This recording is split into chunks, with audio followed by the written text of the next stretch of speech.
And I will mention the other names of the prosecutors who have also contributed to some extent from time to time during the proceeding of this case. And there Mr. Sultan Mahmud contributed to some extent from time to time, Sardar, during the Mr. Farooq proceeding of this case. And there Mr. Sultan Mahmud, Mr. Abdul Sattar, to some extent from time to time, Sardar, during the MD, Mr. Farooq proceeding of this case. S.M. Moinul, and there Mr. Sultan Mahmud, Mr. Abdul Sattar, to some extent from time to time, Mr. during the MD, Saimum Raja Farooq proceeding of this case. Mr. Tasmir Islam, Mr. Sultan Mahmud, Mr. Abdul Sattar, our thanks to all our staff, whose names I could not mention by this time. Our heartfelt thanks to the learned Attorney General, who have attended the trial at the inception and at the conclusion. Over and above, our thanks from the core of our heart to Mr. Tajul Islam, the learned Chief Prosecutor, for playing the part of excellence. We are thankful to all others. Thank you all. Now let us say something about, I am sorry, I am very much sorry. Our sincere thanks to the learned defense lawyers, particularly the learned State Defense Lawyer Mr. Amir Hussain. Many people will say many things, but he has done a lot. And he, in our view, in our estimation, to the best of his possibility, he played the exact role he was supposed to, and that we expected. Thanks to him again.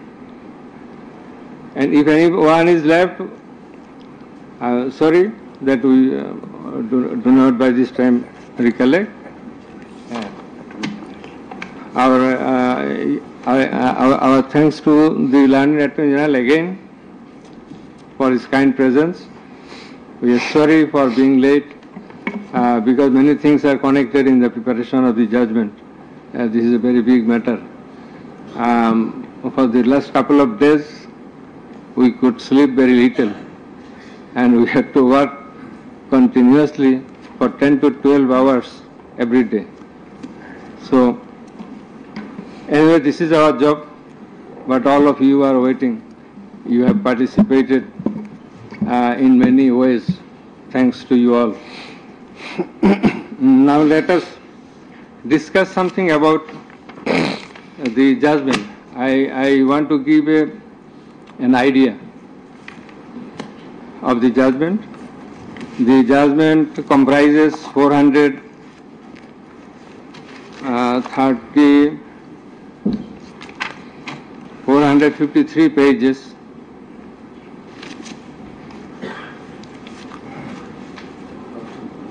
and it consists of 6 parts.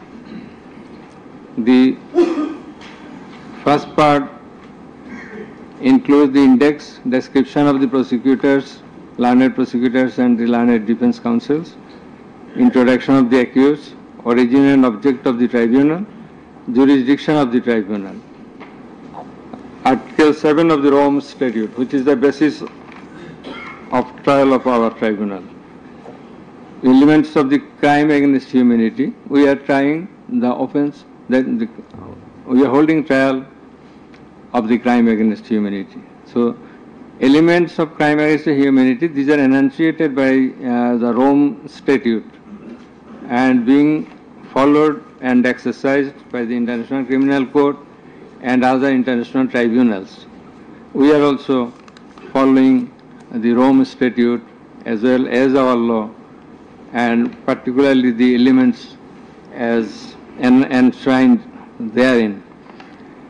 And the elements of superior command responsibility. In such cases, superior command responsibility is bulkily involved, and that's why we have to have regard to this aspect as well. And we have stated the standard of the tribunal. That is, we compared the standard of this tribunal with the standard of the other international tribunals as well as the International Criminal Court. And we have said about the trial procedure, Part 2, pre-trial proceedings, Part 3, prosecution story and defense case. We have stated about learned chief prosecutor's submission on charge, learned state defense counsel's submission on charge, thereupon decision on charge, and then we have given the description of evidences in Part 4. In Part 4, we have also given an account of the testimonies of the prosecution witnesses. In Part 5, we have given the illustration of the evidences, that is the discussion of the evidences. Used arms and ammunitions. We have given an account of the used arms and ammunitions. We have given a description, we have discussed about the telephonic conversations of accused Sheikh Hasina with a number of persons from time to time. We have discussed and extracted the reports of daily newspapers concerning the issues of this case, reports of United Nations Human Rights Commission, reports of Odhikar, another Human Rights Commission, reports of Human Rights Watch, and Globe Institute, and so on. We have discussed about the videos of the occurrences which have been displayed in the tribunal. And we have described the extent of cruelty administered upon the victims who have died and who have been seriously injured and lost their vital organs of the body. And we have talked about seized alamots. We have given account of the murders, number of murders, in accordance with the Gazette notifications published by our government and in accordance with the reports of United Nations Human Rights Commission and other organizations. In this context, I want to say that the exact report of martyrs or the victims or the sufferers or the injured persons or those whose whereabouts could not be traced, this is quite natural. You will understand that since our liberation war in 1971, still we could not finalize the list of martyrs, the list of freedom fighters, list of the war criminals and others. So there are lists, but it varies. So it's a timely matter. It may vary. Somewhere you will find the figure 800, somewhere 1000, somewhere 1400. So substantial amount of the protesters have been killed. This is the fact. We have described the police messages and directions passed from the high-ups to the downwards for doing the needful to control the protesters, curfew orders. Then in Part 6, we have described, we have given an account of the learned chief prosecutor's arguments. The points of arguments, pertinent points of arguments have been described. We have also described the pertinent points of arguments raised by the learned State Defense Council. Thereafter, we have given an account of our observations and inference. And finally, we passed the order. So this is all about the judgment. Now we will read out the very pertinent portions of the judgment one by one. At first, our learned member 2, he will read out a portion of the judgment commencing from origin and object of the tribunal, jurisdiction of the tribunal, and he will read out Article 7 of Rome Statute, elements of crime against humanity, elements of superior command status, responsibility, and then the charges. Thereafter, learned member 1, he will read out some portions from the discussion of the evidences, the report of the United Nations Human Rights Commission, and then the extent of cruelty administered upon the victims, and thereafter the points of arguments submitted by the learned chief prosecutor and learned state defense counsel. And finally, I will read out the conclusion and the order. So it will take about 40 minutes. We hope that you will be listening to the deliberations. Thank you very much. Now the turn of our learned member 2, he is reading out as I have mentioned. Origin and object of the tribunal.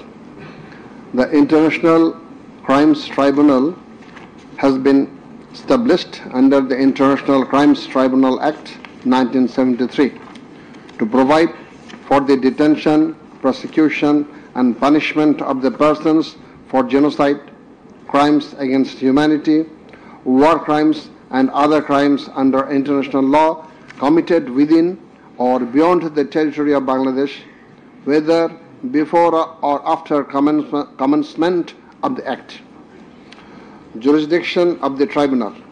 The Tribunal has got the jurisdiction to try the offences enshrined in Section 3 and 4 of the International Crimes Tribunal Act 1973. Section 3 provides, a tribunal shall have the power to try and punish any individual or group or individuals, organization or any member of any discipline force, auxiliary force or intelligence agency who, irrespective of his nationality, commits or has committed within or beyond the territory of Bangladesh, whether before or after the commencement of this Act, any of the crimes mentioned in its subsection 2. According to subsection 2 of Section 3, the following acts or any of them is crime within the jurisdiction of a tribunal for which there shall be individual responsibility. The Constitution of Bangladesh has given upper hand in Article 47, subarticle 3 thereof to the application of the provisions of International Crimes Tribunals Act 1973 in the following manner. Notwithstanding anything contained in this Constitution, no law nor any provision thereof providing for detention, prosecution or punishment of any persons who is a member of any armed or defense or auxiliary forces or any individual group of individuals or organization, or who is a prisoner of war for genocide, crimes against humanity, or war crimes and other crimes and crimes under international law shall be deemed void or unlawful, or ever to have become void or unlawful on the ground that such law or provisions of any such law is inconsistent with or repugnant to any of the provisions of the constitutions. Crime against humanity, namely murder, extermination, enslavement, deportation, imprisonment, abduction, confinement, torture, rape, sexual exploitation, enforced disappearance, human trafficking, sexual slavery, enforced prostitution, forced pregnancy, enforced sterilization or other inhuman acts when committed as part of a widespread or systematic attack direct against any civilian population with knowledge of the attack, or persecutions on political, racial, ethnic or religious grounds, whether or not in violation of the domestic law of the country were perpetrated.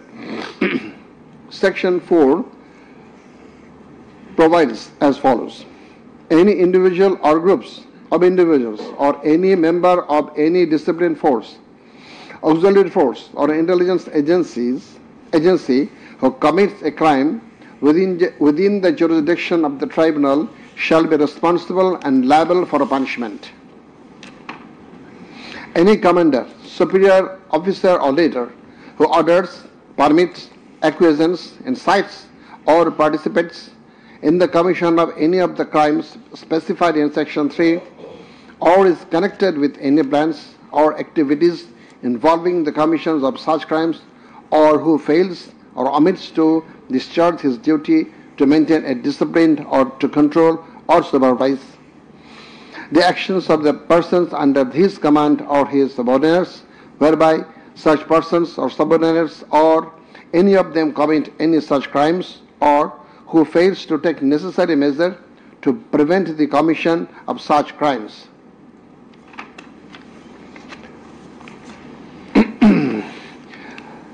Now, crimes against humanity according to Rome Statute. For the purpose of this statute, crime against humanity means any of the following acts when committed as part of a widespread or systematic attack directed against any civilian population with the knowledge of the attack: A. Murder. I am reading the relevant ones: murder, torture, other inhuman acts of a similar character intentionally causing great suffering or serious injury to body or to mental or physical health. The core offense in the instant case is the crime against humanity. Thus, we have to see what elements are required to constitute this crime. In Section 4 of the Act, there must be an attack. B. The attack must be widespread or systematic. C. The attack must be targeted a civilian population. D. The attack must be within the knowledge of the superior, or the superior should have known of the attack in order to hold him or her liable for the crime. The superior must have been in the control over the concerned subordinates.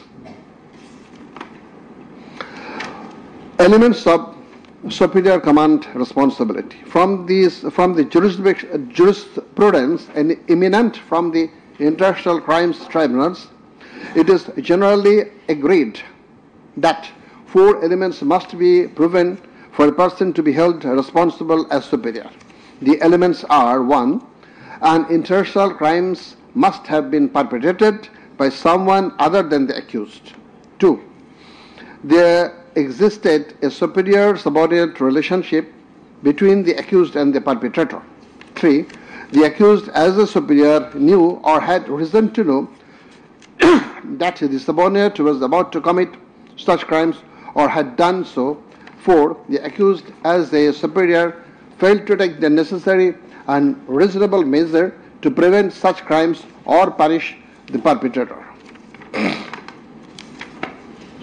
Section 4, subsection 2 of the International Crimes Tribunal Act provides that any commander or superior officer who orders, permits, acquiesces, or participates in the commission of any of the crimes specified in Section 3, or is connected with any plans and activities involving the commission of such crimes, or who fails or omits to discharge his duty to maintain discipline or to control or supervise the actions of the persons under his command or his subordinates, whereby such persons or subordinates or any of them commit any such crime who fails to take necessary measures to prevent the commission of such crime is guilty of such crimes.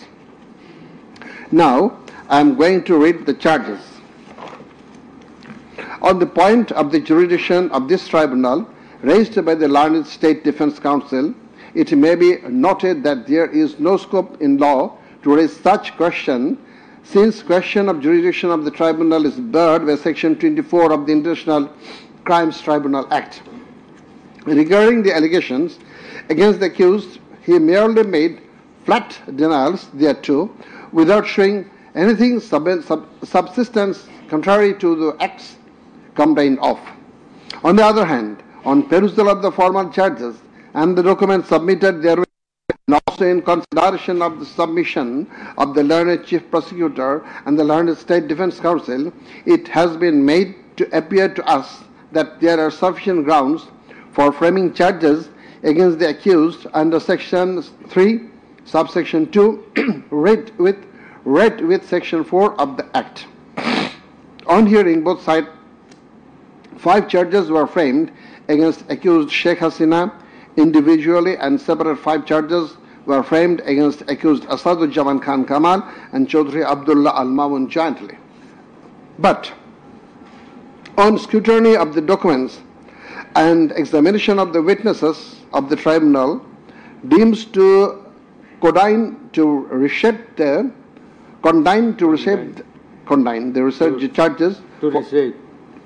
the charges for ends of justice, and accordingly the same charges framed earlier have been modified in the following manner. Charge number 1.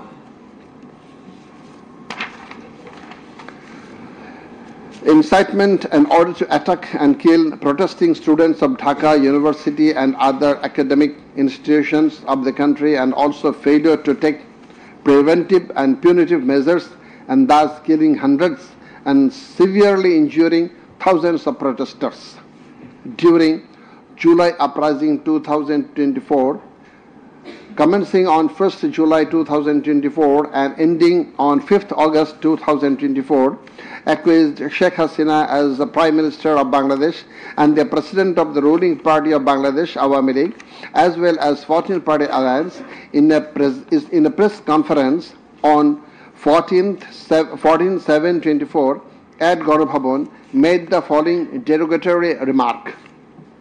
Muktijoddhar natiputira chakri pabe na to ki Rajakarer natiputira chakri pabe?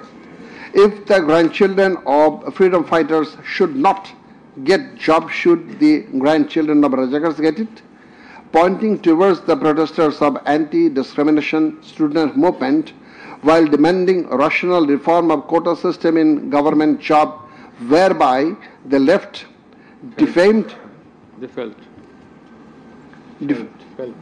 and aggrieved, since Rajakars are considering as collaborators of occupant Pakistan army during liberation war of 71.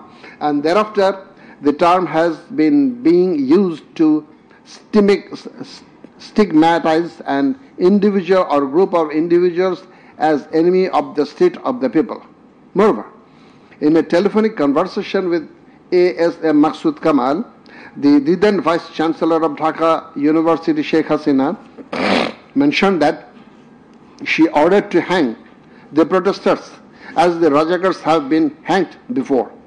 Furthermore, being incited and inspired by the said remark, Cabinet Minister and Awami League Secretary Obaidul Qadir, separately charged, made another provocative, aggressive remark on 15th July of 2024 at 12 noon, saying, Andolon Domone Chhatroligi Jotheshto.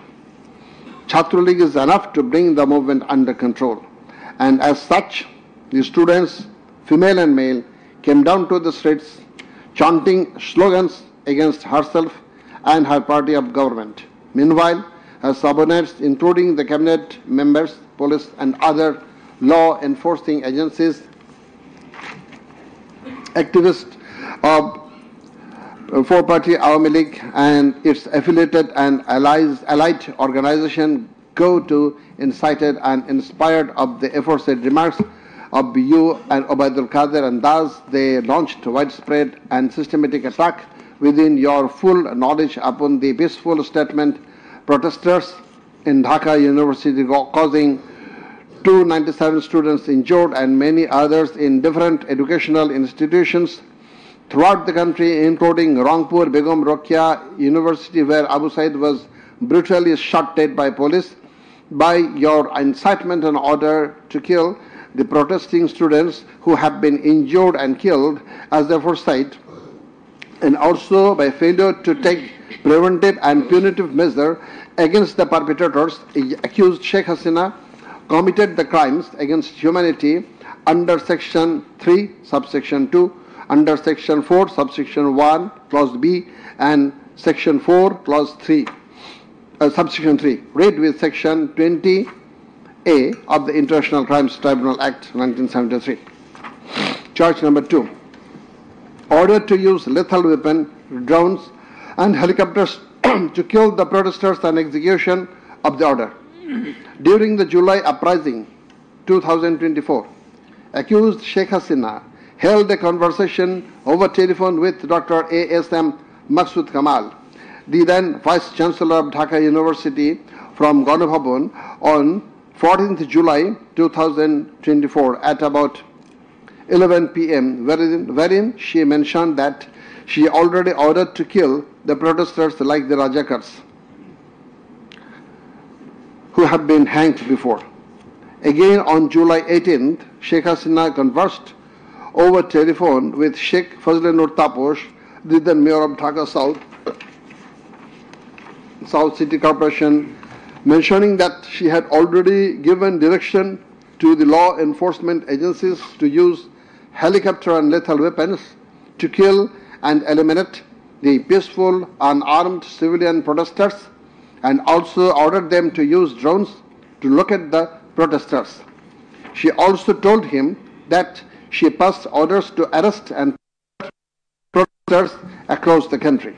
As a result of above statement, directions, the Home Minister Asaduzzaman Khan Kamal and the Inspector General of Police Chaudhry Abdullah Al Mamun successively implemented the directions through their underlings, that is law enforcing agencies, by deploying drones and helicopters in the sky, killing about 1,400 protesters, including women and children, indiscriminately and gravely injuring about 25,000 of them throughout the country by using lethal weapons everywhere from 16th July 2024 and helicopters somewhere from 18 July 2024 up to 5th August 2024, and thereby Sheikh Hasina, Asaduzzaman Khan Kamal and Chaudhry Abdullah Al Mamun committed crimes against humanity as a joint criminal enterprise punishable under Section 3, subsection 2, clause A, G, H, Section 4, clause B, C, Section 4, subsection 3, read with Section 20A of the International Crimes Tribunal Act. Charge number 3. Killing 6 protesters at Chankharpur with lethal weapons.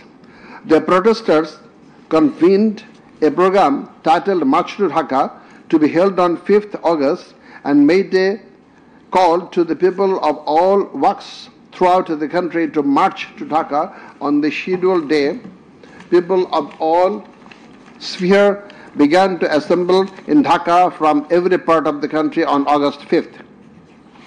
By incitement, order and inaction of Sheikh Hasina, by abatement and inaction of Home Minister Asaduzzaman Khan Kamal and Inspector General of Police Chaudhry Abdullah Al Mamun, the successive underlings got incited and inspired to kill the protesting students and common people, and thereupon under order, supervision and inaction of accused Asaduzzaman Khan Kamal, Chaudhry Abdullah Al Mamun and the then Dhaka Metropolitan Commissioner DMP Habibur Rahman, Joint Commissioner Police Shudip Kumar Chakraborty, Additional Deputy Commissioner Shah Alam Muhammad Akhtarul Islam, Assistant Commissioner Muhammad Imrul and Inspector Muhammad Arshad Hussain, who have been separately prosecuted successively ordered to commit atrocities to the protesters assembled at Chankharpur of Dhaka and supervised the same, and during such atrocities 6 unarmed protesters, namely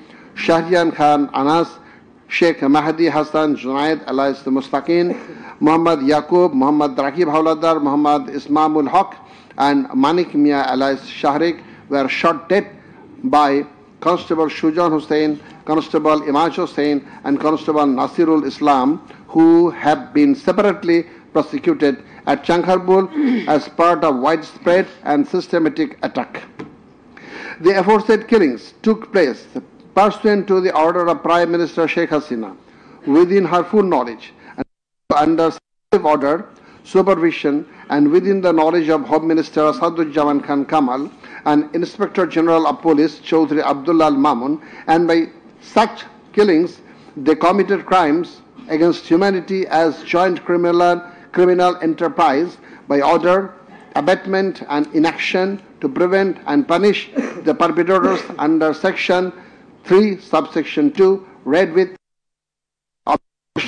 Tribunal Act 1973. So these are now the turn of learned member 1.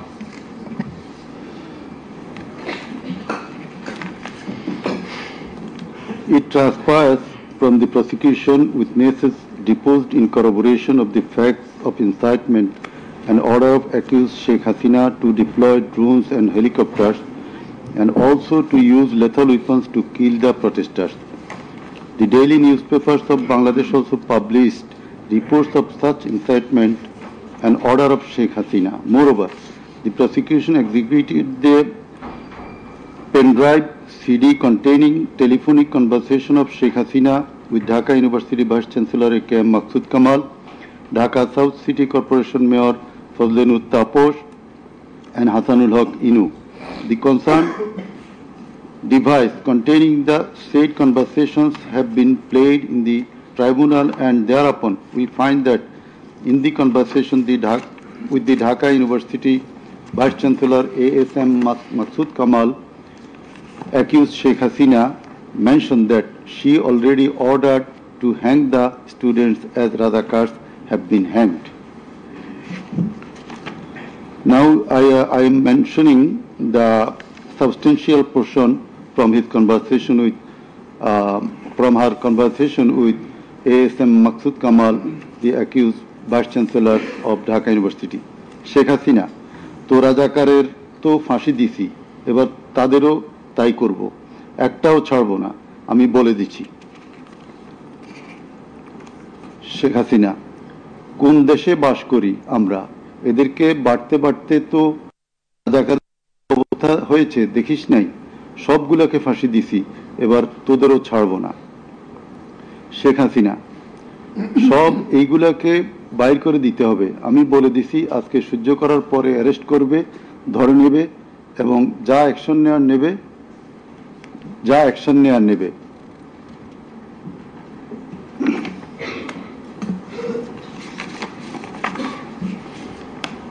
Then it also appears from the conversation with Dhaka South City Corporation Mayor Fazlenut Taposh, accused Sheikh Hasina told him that she ordered to kill the protesting students by using helicopters and lethal weapons.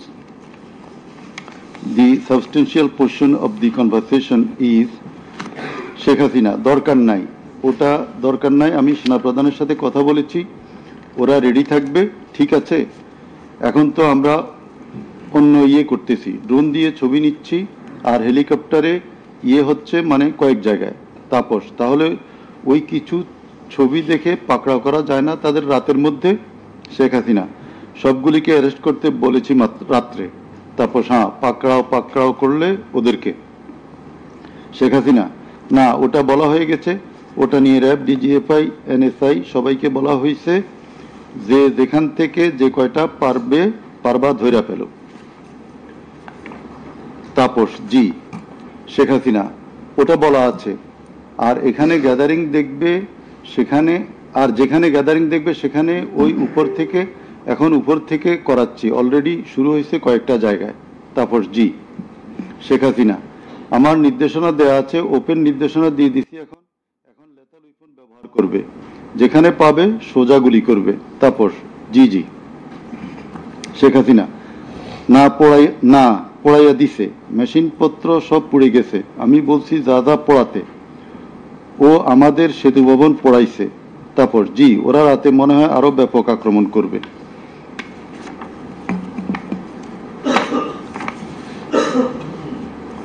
In the conversation with the Hasanullah Inu, accused Sheikh Hasina mentioned of bombing upon the protesters from the helicopter. The substantial portion, relevant portion from the conversation. Sheikh Hasina: না, আমি বলছি ক্যাজুয়ালিটির দরকার নাই, ওরা barricade নিয়ে আছে তো ঠিক আছে, আকাশ থেকে নামবে, তখন দুই পাশ দিয়ে ধরবে। মেসেজটা দিয়ে দিতে পারেন যে সেনা পাঠানো হচ্ছে আর হেলিকপ্টার দিয়ে সোজা বম্বিং করা হবে, র্যাবের হেলিকপ্টার দিয়ে উপর দিয়ে মারবে। হাসানুল্লাহ কিনু: আপনি এই জামাত শিবিরের মেরুদণ্ডতা আবার ভেঙে দেন ঢাকা শহরে। শেখ হাসিনা: এক্কেবারে। শেখ হাসিনা: হ্যালো। হাসানুল্লাহ কিনু: হ্যালো, জি আসসালামু আলাইকুম। আমি ইনু বলছিলাম। হ্যালো। শেখ হাসিনা: হ্যাঁ বলেন। আচ্ছা, আমি এটা স্ক্রলে দিয়ে দিতে বলছি যে তোমরা ছাত্ররা সব ঘরে ফেরো, গার্ডিয়ানদেরকে বলছি এইখানে কিন্তু জঙ্গি হামলা হয়েছে। হাসানুল্লাহ কিনু: হ্যাঁ, এটা রাইট। শেখ হাসিনা: না, এটা আমাকে বেশ কিছু আন্তর্জাতিক পাইছি, তারা এটাকে জঙ্গি হামলা হিসেবে কনসিডার বলতেছে। হাসানুল্লাহ কিনু: হ্যাঁ, জঙ্গি হামলাই হয়েছে, এই কার্ডটা খেলবো আমরা এখন। শেখ হাসিনা: না, কার্ড খেলা না, এটা আমি আগে করি নাই, কিন্তু আমাকে আন্তর্জাতিক সংস্থা থেকে মেসেজটা দিচ্ছে যে এটা জঙ্গি হামলা। হাসানুল্লাহ কিনু: জঙ্গি সন্ত্রাসের মোকাবিলা করছে এখন সরকার। শেখ হাসিনা: তারা আমাকে এটাই বলছে যে এটা জঙ্গি হামলা, দিয়ে দিব পেপারে।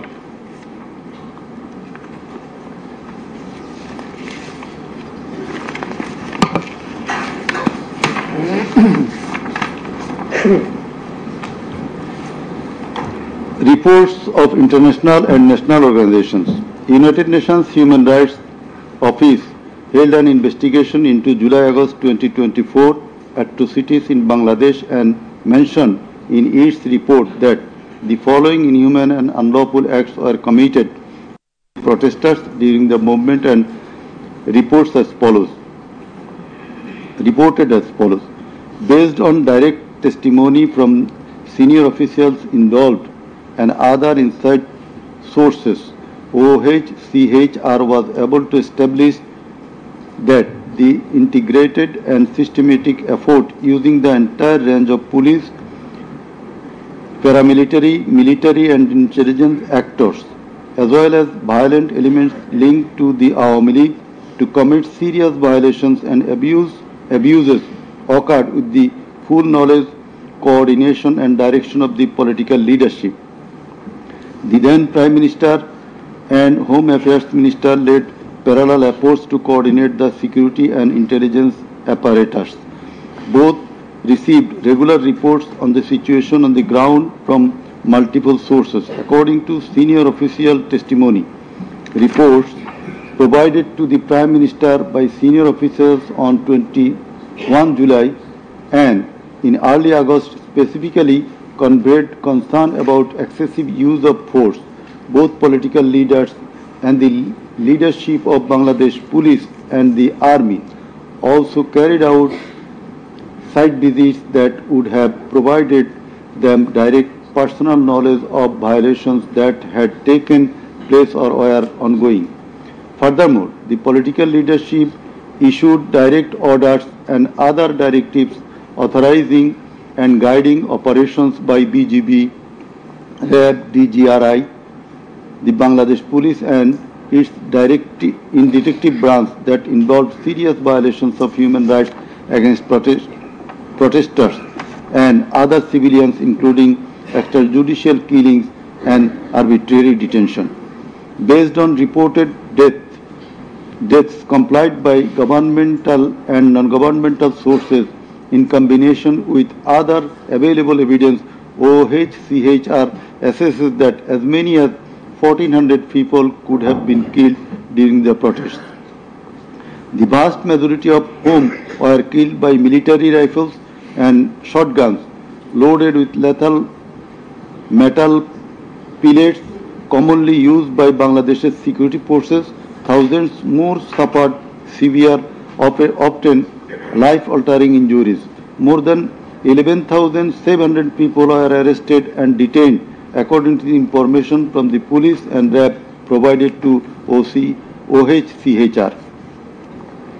Government attempted to intimidate and delegitimate the student protest movement, mobilized of Satruli police and paramilitary forces, materialize of policing in Bangladesh, incited violence by armed Awami League and activists on and around university premises, conducted coordinated attacks by armed Awami League supporters and the police, use of force violations by police, RAB and BGB, including extrajudicial killing, like killing Abu Said of Begum Ruqya University, Rangpur, 16 July, made systematic, indiscriminate use of shotguns loaded with lethal ammunition, suppressed peaceful assembly at Dhaka University on 17 July. Police, RAB and BGB extrajudicially killed protesters in Uttara on 18 July. Disproportionate and indiscriminate use of firearms in response to violent unrest, indiscriminately shooting in Rampura and Badda by BGB and police on July 19.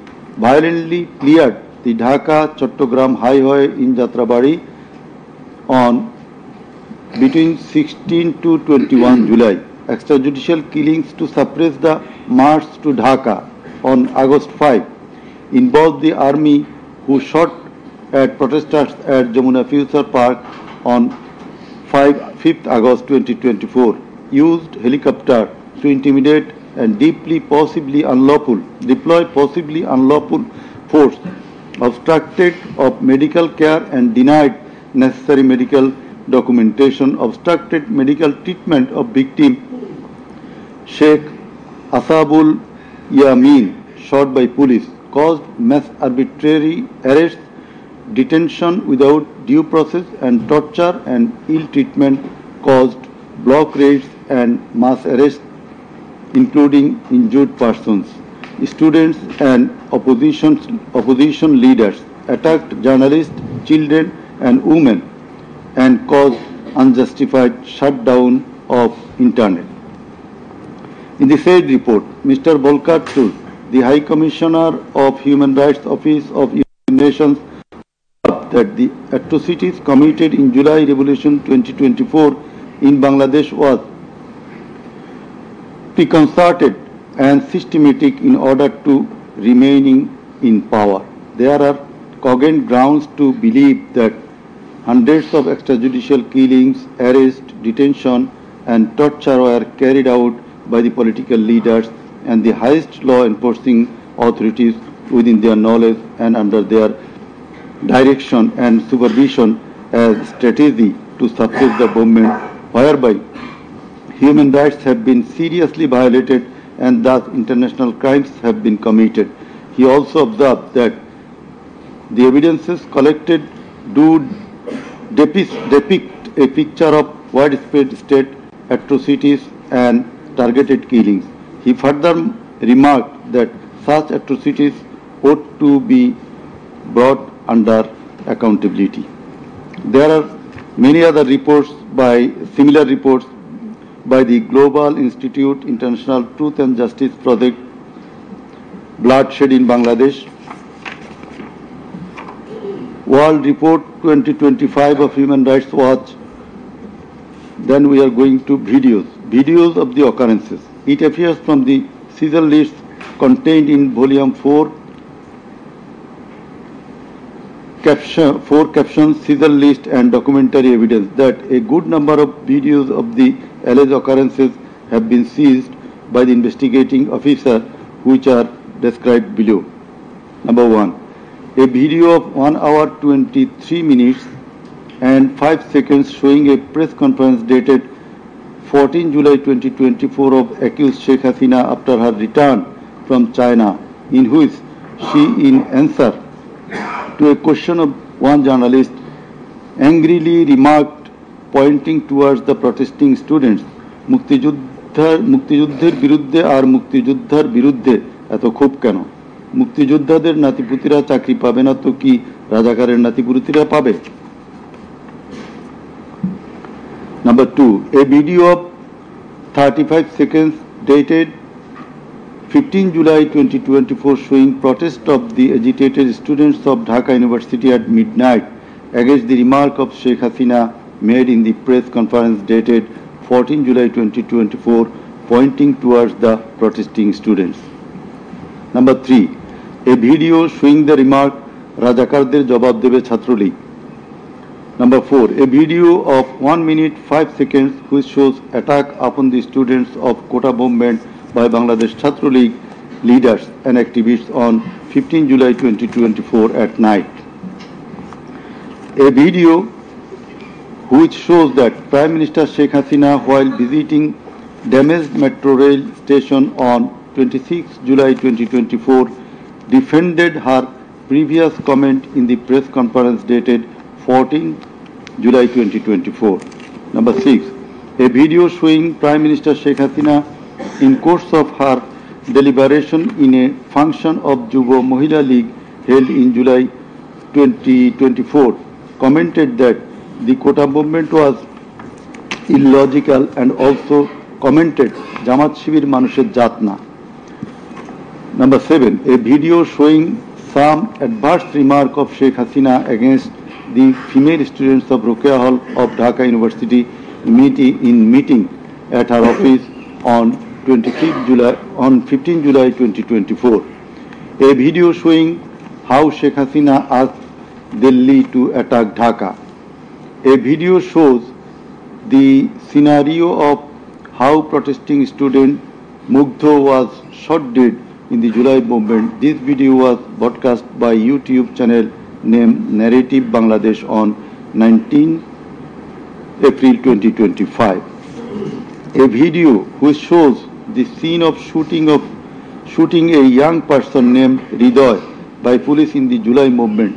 This video was broadcast by YouTube channel named International Truth and Justice Project on 15 January 2025.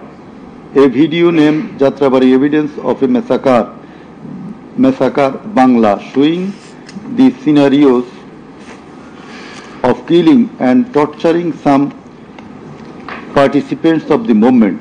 This video was broadcast by International Truth and Justice Project YouTube channel on 14 January 2025. A video showing the scene of carrying bullets striking young man named Nafiz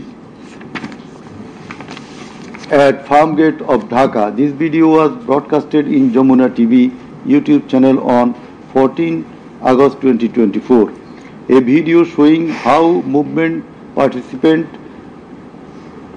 Khokon Chandra Burman was injured with gunshot in his face. It appears that the whole face including mouth, nose and eyes of Khokon Chandra Burman have been completely disfigured. This victim deposed in the tribunal as PW number 1. A video titled নির্মম 19 জুলাই শতাধিক লাশ হাজারো গুলিবিদ্ধ রক্তের জন্য হাহাকার DMC 19.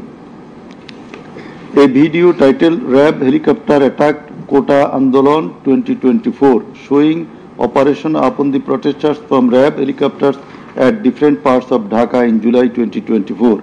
A video showing how protester Imam Hassan Taim Bhuiya was shot dead at Jatrabari, Dhaka.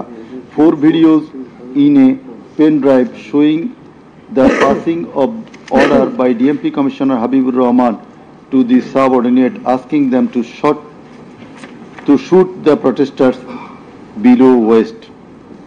A number of videos showing shooting upon the protesting people from helicopter.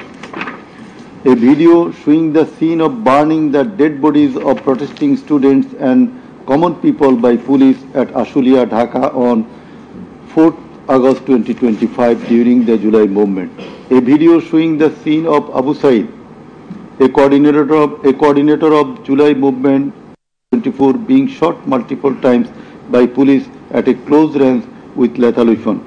A video showing the scene of a dead body of protester Asabul Yamin being thrown from APC armed personnel carrier by police. A video which showing the accused Home Minister Asaduzzaman Khan Kamal defending the use of lethal weapon by police. Extent of cruelty. It transpires from the evidences that cruelty of the extreme level was administered upon the dead and injured protesters. Police and activists of Awami League, Chhatra League and Jubo League blocked the entrance and exit of ambulances carrying the injuring protesters. Hospitals were asked not to give admission to the injured protesters. It appears from the testimony of PW2 that in some cases patients were searched by police and ruling party activists. Doctors were intimidated and some of the doctors were transferred due to giving treatment to the protesting injured persons. PW3 Parveen deposed that she found an injured young man shouting, save me, under Jatrabari flyover. Blood was coming out from both of his eyes.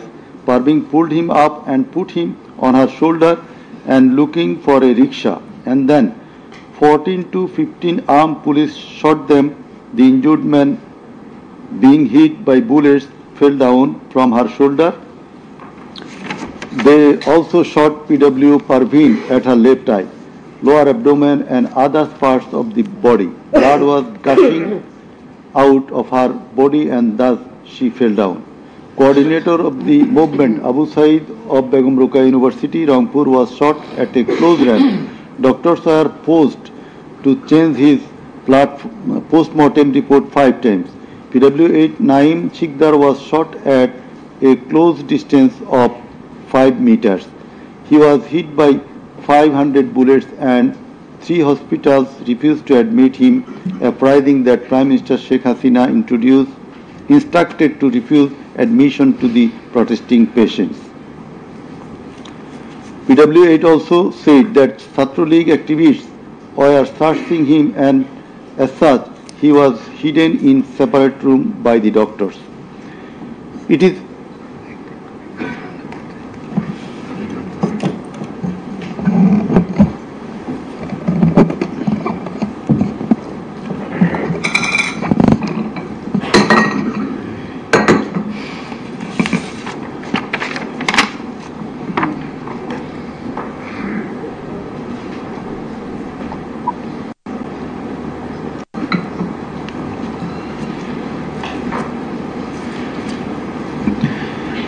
revealed from the evidence of PW9 Shahina Begum that police burned the dead body of her son along with some other dead bodies in Ashulia of Dhaka. PW10 MD Enab Nazez Zaki also stated that his son was killed and then the dead body was burnt by police in Ashulia. We find from the testimony of PW10 Asabur was shot dead and set ablaze. It appears from the testimony of PW13 Dr. Muhammad Mahfuzur Rahman that most patients admitted to the hospital had no skull. The detective branch members had forbidden the doctors not to be serious in the treatment of the protesting patients and also that they had been instructed from the higher authorities not to release the protester patients admitted there. The patients were mostly aged 13 to 30 years. The DB also asked the doctors not to admit any more patients injured in the movement. This witness also said that in order to hide the injured patients from the sight of DB personnel, the doctors adopted some tactic like changing the names of the patients and the type of injury in the admission register and recording road accident or other reasons instead of bullet wounds. It appears from the evidence of PW15 Dr. Hassanul Banna that police and Awami League activists prevented treatment of the protester patients, prohibited new admission of such patients, checked admission register, took away list of patients, set down entrance of the hospital and prevented entrance and exit of the ambulances and patients. This witness also said that one patient named Mustaqin Billah was admitted through an alternative entrance. To save the protester patients, the doctors had to change the name of the patients and particular of their problems, remove them from the general ward to the post-operative ward, ICU special cabin. He added that treatment was given to such patients at risk of life of the doctors. We find from the deposition of PW18 Dr. Razibul Islam that he was forced to change the post-mortem report of Abu Said 4 to 5 times. He was threatened with the saying that if he does not change the cause of death of Abu Said, he would be prosecuted. He was further told that there was an intelligence report against him. PW19 Shariful Islam was injured in the bombardment in Kustia. 62 pellets were removed from his body and 500 more still in his body. It is revealed from the evidence of PW21 Dr. Zakia Sultana that on 18 July 2024 they received 200 patients aged about 14 to 25 years with bullet injuries. On 19 July 2024, also similar number of patients with bullet injuries were admitted in the hospital. Numerous patients with bullet injuries were admitted on 4th, 5th, 6th August 2024. It further appears from the evidence of this witness that out of episode patients, 493 lost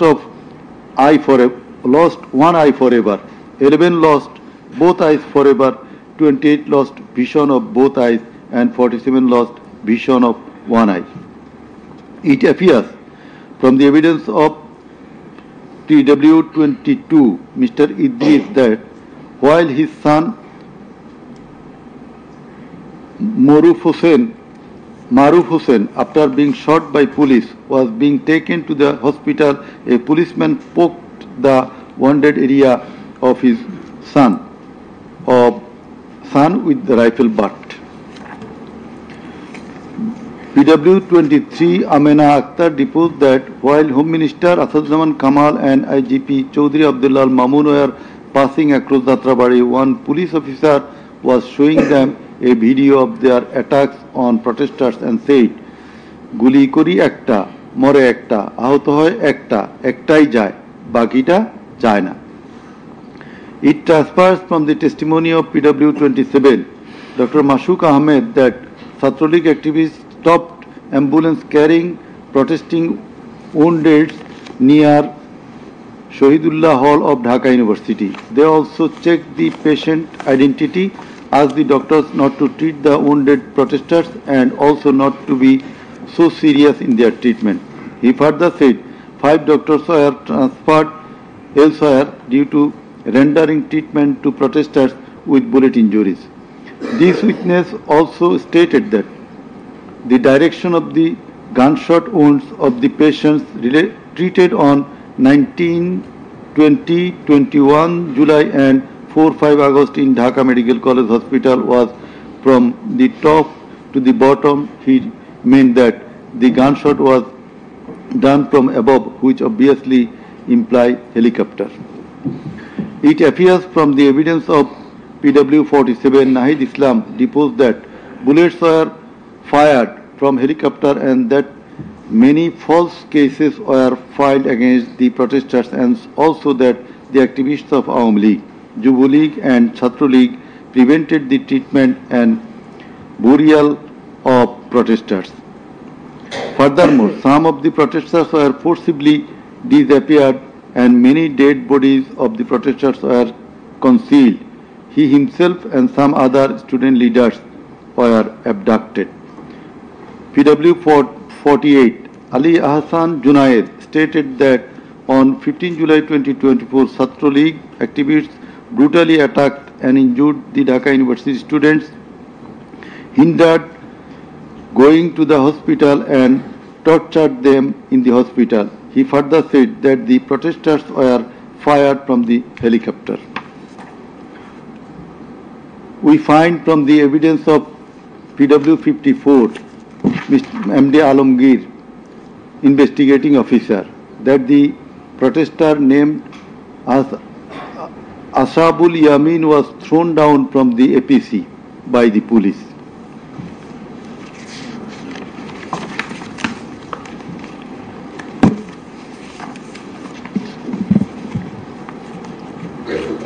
Summing up by the learned Chief Prosecutor. The learned Chief Prosecutor advanced argument on conclusion of the testimonies of the prosecution witnesses. He submitted that the instant case is an unprecedented and unexceptional one in the history of this subcontinent. After achieving independence in 1971, the people of the country had a great expectation and belief that all sorts of sufferings, poverty, tyranny and high-handedness of the government and the mighty quarters would come to an end and people would enjoy liberty, happiness and all fundamental rights, but all these have been doomed to ashes. The learned prosecutor dubbed the ruling party Awami League as fascist ab initio. From the very inception of independent Bangladesh, the Awami League government concentrated to perpetuate its power by way of exploitation, torture, killing, abduction, denial of democracy and fundamental rights of the people, freedom of press and speech, as well as social justice, and thereupon established dictatorship by forming Bhakshal. The then Awami League government, led by Sheikh Mujibur Rahman, planned in connivance with a neighboring country to weaken and abolish our glorious army and thus formed Rakhi Bahini, an armed organized parallel to the army. In the like way, after coming to the power in 2008, accused Sheikh Hasina's government committed the same acts like torture, abduction, killing, false prosecution, imprisoning, confinement, enforced disappearances, so dominated judiciary, restricted the freedom of press and freedom of speech. Sheikh Hasina oppressed the critics, writers, journalists, members of civil societies, lawyers and judges, and ousted many of them from the country. The then Chief Justice Sheikh S.K. Sinha, eminent writer and journalist, as well as historian Mahmudur Rahman, politician and journalist Pinaki Bhattacharya, Shafiq Rahman, Ilyas Hussain, Kanak Sarwar, Mushfiqul Fazl Ansari, Oliullah Numan, Shahed Alam, Jawad Nirjor, Tasneem Khalil, Julkarnain Shaer, Barrister Abdul Razzaq were driven out of the country for speaking the truth and criticizing the government's misrule, oppression and loopholes. In 2008, with Sheikh Hasina's conspiracy as that of her father, 57 senior army officers, while an deputation in Bangladesh Border Guard, that is BGB, were killed in an official congregation of Pilkhana BGB headquarters by the Awami League leaders and loyal army officers. Thereafter no action was taken against those killers. In 2013, the law enforcers and the ruling party activists killed hundreds of innocent young and underage madrasa students in a congregation arranged by Islamic organization Hifazat-e-Islam at Shapla Chattor, Dhaka, without any cogent reasons, and thereafter no action was taken against the killers. For perpetuating her power, accused Sheikh Hasina politicized judiciary, army, law enforcing agencies, bureaucracies and all other departments and made them subservient of herself and her government. With the ulterior motive of remaining in power for long, Sheikh Hasina obtaining a verdict from the court given by her loyal judges headed by Chief Justice ABM Khairul Haq, now in jail, abolished the most popular and well-settled electoral system under caretaker government, held an expert election in 2014, ignoring the participation and demands of the opposition parties, and in that election 153 candidates of the ruling party Awami League were elected without any vote. Again, a farcical election was held in 2018, in which ballot boxes were filled up in the night preceding the day of election, without carrying the demands of the opposition parties for holding election by a caretaker government for the sake of security, fairness and transparency. Accused Sheikh Hasina held another farcical ex-party election known as dummy election in January 2024 without allowing the political parties to participate. In 2024, the students launched a movement claiming reformation in the quota system in government jobs. They particularly demanded reduction of quota to 5% from 56%.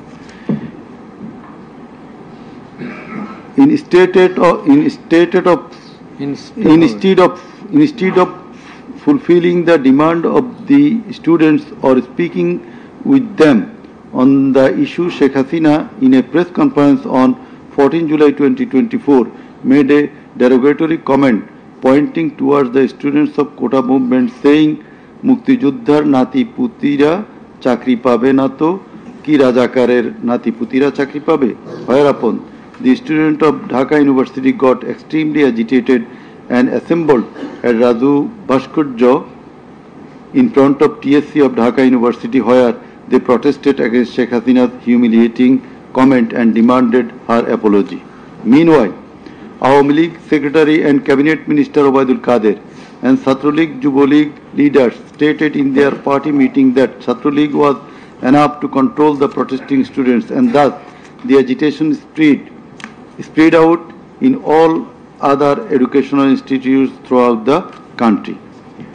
The armed activists of Chhatra League and Yuva League attacked all on a sudden upon the protesting students with deadly weapons at the midnight, causing 297 of them injured and hospitalized. Moreover, the said terrorists hindered the injured students from going to the hospital, and furthermore, they also attacked the injured students in the hospital.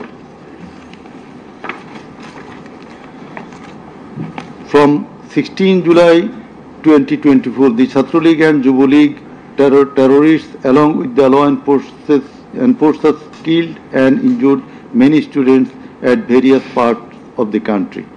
On 16 July 2024, as part of the widespread and systematic attack, student Abu Said of Rangpur Begum Ruqayya University was repeatedly shot at a close range by police, causing his death and also injured many protesting students. Accused Sheikh Hasina ordered the law enforcers and the activists of Awami League, Chhatra League and Yuva League to use drone, helicopter, lethal weapons to kill the protesters, and accordingly, from 18 July to 1st August 2024, they killed hundreds of protesters and injured thousands throughout the country by using drone, helicopter and various types of lethal weapons. As part of the widespread and systematic attack in pursuance of the incitement and order of accused Sheikh Hasina and direct participation, abatement order and supervision of accused Asaduzzaman Khan Kamal and Inspector General of Police Chaudhry Abdullah Mamun, 6 protesters were brutally killed and many were seriously injured with lethal weapon by police at Sankarpur on 5th August 2024. Similarly, the law enforcers and activists of Awami League, Chhatra League and Jubo League killed 6 persons at Ashulia with lethal weapons on 5th August 2024. One of the 6 was unidentified. After being shot dead, police inhumanly burned the dead bodies. Before being burned, the dead body unidentified protesters was alive. The learned chief prosecutor submitted that the family members of the martyrs, the injured victims and other witnesses proved the aforesaid occurrences. The said occurrences were also recorded in videos and audios which have been played in the tribunal. Victims, the conversations recorded in proved the aforesaid occurrences. The said occurrences were also recorded in videos and audios which have been played in the tribunal. Victims, the said conversations recorded in proved the aforesaid occurrences. The said occurrences were also recorded in videos and audios which have been played in the tribunal. Victims, the said conversations recorded in proved the aforesaid occurrences. The said occurrences were also recorded in videos and audio which have been played in the tribunal. Victims, conversations recorded in media and outside the occurrences. The said occurrences are also recorded at the videos and audio which have been played in the tribunal. Victims, conversations recorded in media and outside the occurrences. The said occurrences are the Inspector General of Police, and as such, the crimes against humanity in question could not take place without the involvement, express or tacit of them. The learned chief prosecutor added that the movement of the students continued for 36 days, during which, as stated herein before, hundreds of protesting students and common people were killed and thousands were seriously injured, most of whom became permanently handicapped and blind.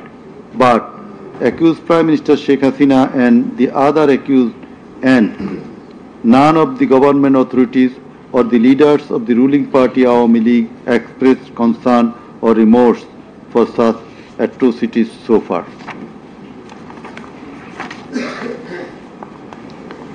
Accused Sheikh Hasina, instead of expressing remorse or seeking apology for the said crimes, continued to commit further crimes by threatening the present government, the International Crimes Tribunal personnel and the prosecutors, and also the political party leaders in her hate speeches in audio conversations from time to time.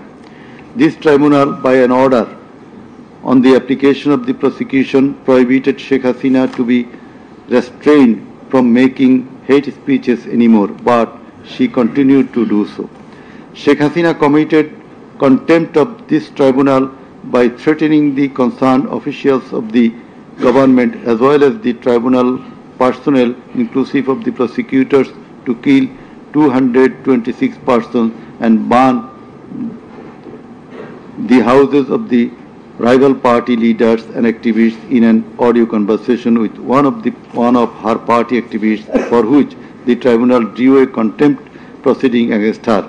In the said proceeding, the tribunal convicted Sheikh Hasina and sentenced her with 6 months imprisonment.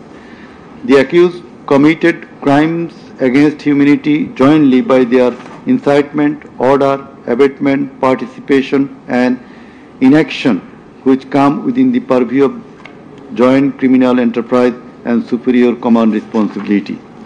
The authorities in question were widespread and systematic and was atrocities.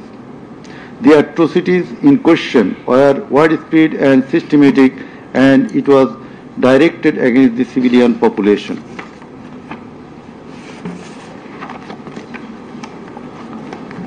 The learned Chief Prosecutor concluded his submission with the saying that in the circumstances it has been proved and established beyond reasonable doubt that the accused committed the crimes against humanity by their incitement, order, participation, abatement, and also inaction, whereupon they deserve the maximum punishment as prescribed by Section 3, subsection 2, A, G, H, and Section 4, subsection 1, subsection 2A, 4.2b, 4.2c, and 4.3 of the International Crimes Tribunal Act 1973.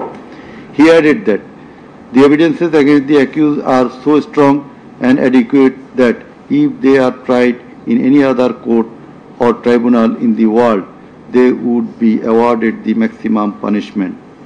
It may be noted here that the learned prosecutor, Mr. Sheikh Mahdi, assisted the Chief Prosecutor by referring a number of decisions of different international tribunals.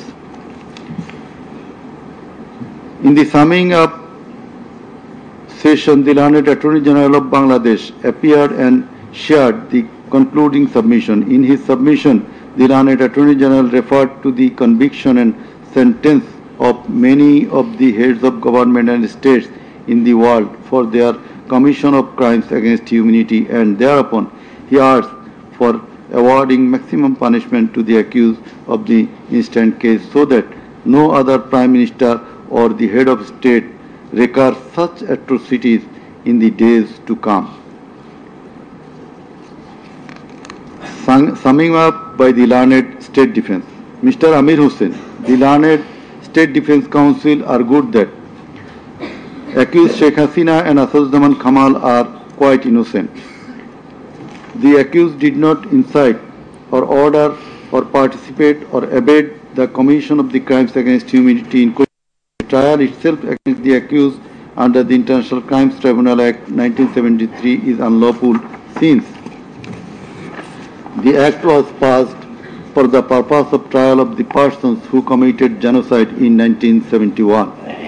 Allegedly, the atrocities spread throughout the country, but the prosecution failed to examine witnesses of all the districts where atrocities took place. The learned Defense Counsel submitted that no helicopter was used to kill the protesting students and public in the July-August movement 2024. The audio conversations in question have not been duly examined by the experts. Although the audios have been examined by CID, the same should have been examined by some more experts.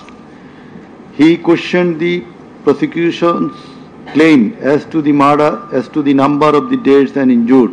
He stated that although the prosecution claimed that 1,500 protesters died and 25,000 injured, but the Gazette notifications of the government shows the number of dead protesters as about 800. He emphatically asserted that accused Sheikh Hasina did neither incite nor order nor take part in the alleged atrocities or crimes against humanity. Mr. Amir Hussain vehemently opposed the words of the learned Chief Prosecutor terming Sheikh Hasina and Asaduzzaman Kamal as fascist. He also opposed the assertion of the learned Chief Prosecutor that Sheikh Hasina fled to Delhi due to the commission of the crimes against humanity by the wave of the mass movement.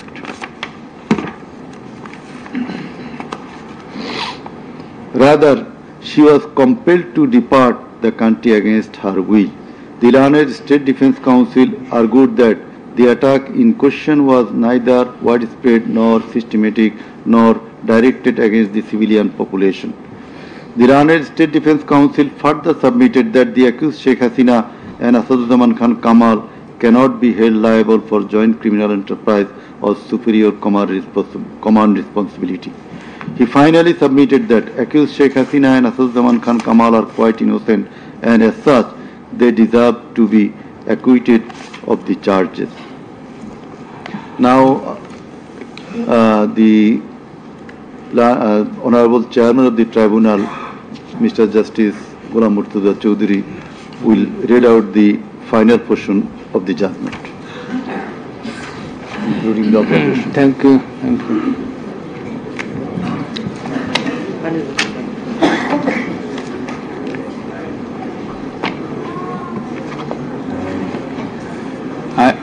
I will start with some matters of judicial notice. And before that, I am sorry that I did not mention the name of learned prosecutor Abdus Subhan, Mr. Abdus Subhan Tarabdar. Sometimes he was found here. I think he remains busy in this tribunal too.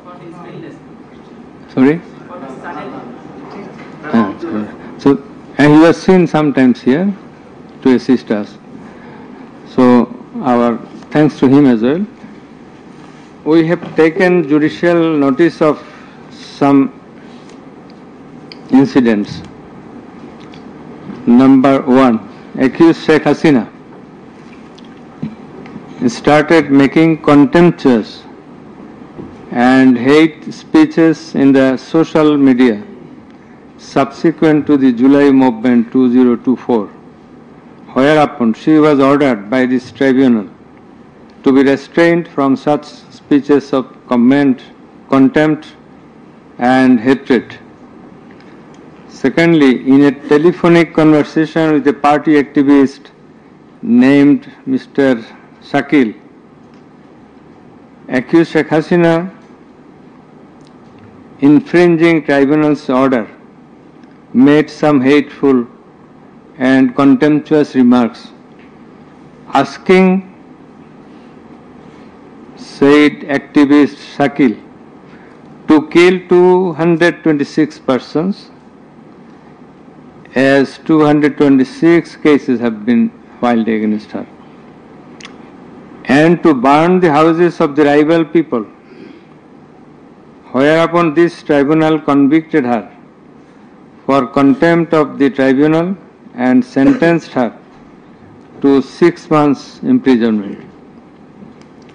Another one, the tribunal has further noticed one of her interviews published in the Daily Star a few days ago. The date has not been noted here, in which she impliedly admitted that atrocities had certainly taken place in July movement 2024, but she denied that she ordered to commit such atrocities. It has further been noticed by the tribunal that in another interview with a YouTube channel named Desh Samoy of India, accused Prime Minister Sheikh Hasina admitted her responsibility for the July 24 atrocities in the words, within quotation, as the leader of the country, I assume ultimate leadership responsibility. Furthermore, we have noticed that Sheikh Hasina made an interview with Delhi Anandabazar of India on 7 November 25, wherein she admitted her superior command responsibility. So you may find the newspapers. Now I will start with our observations and inference. From the foregoing findings, facts and circumstances, it transpires that the students of Dhaka University and other academic institutions had launched a movement on 1 July 2024 demanding reformation in the quota system in the government jobs and continued the same till 5 August 2024. the government did not pay heed to the demands of the students.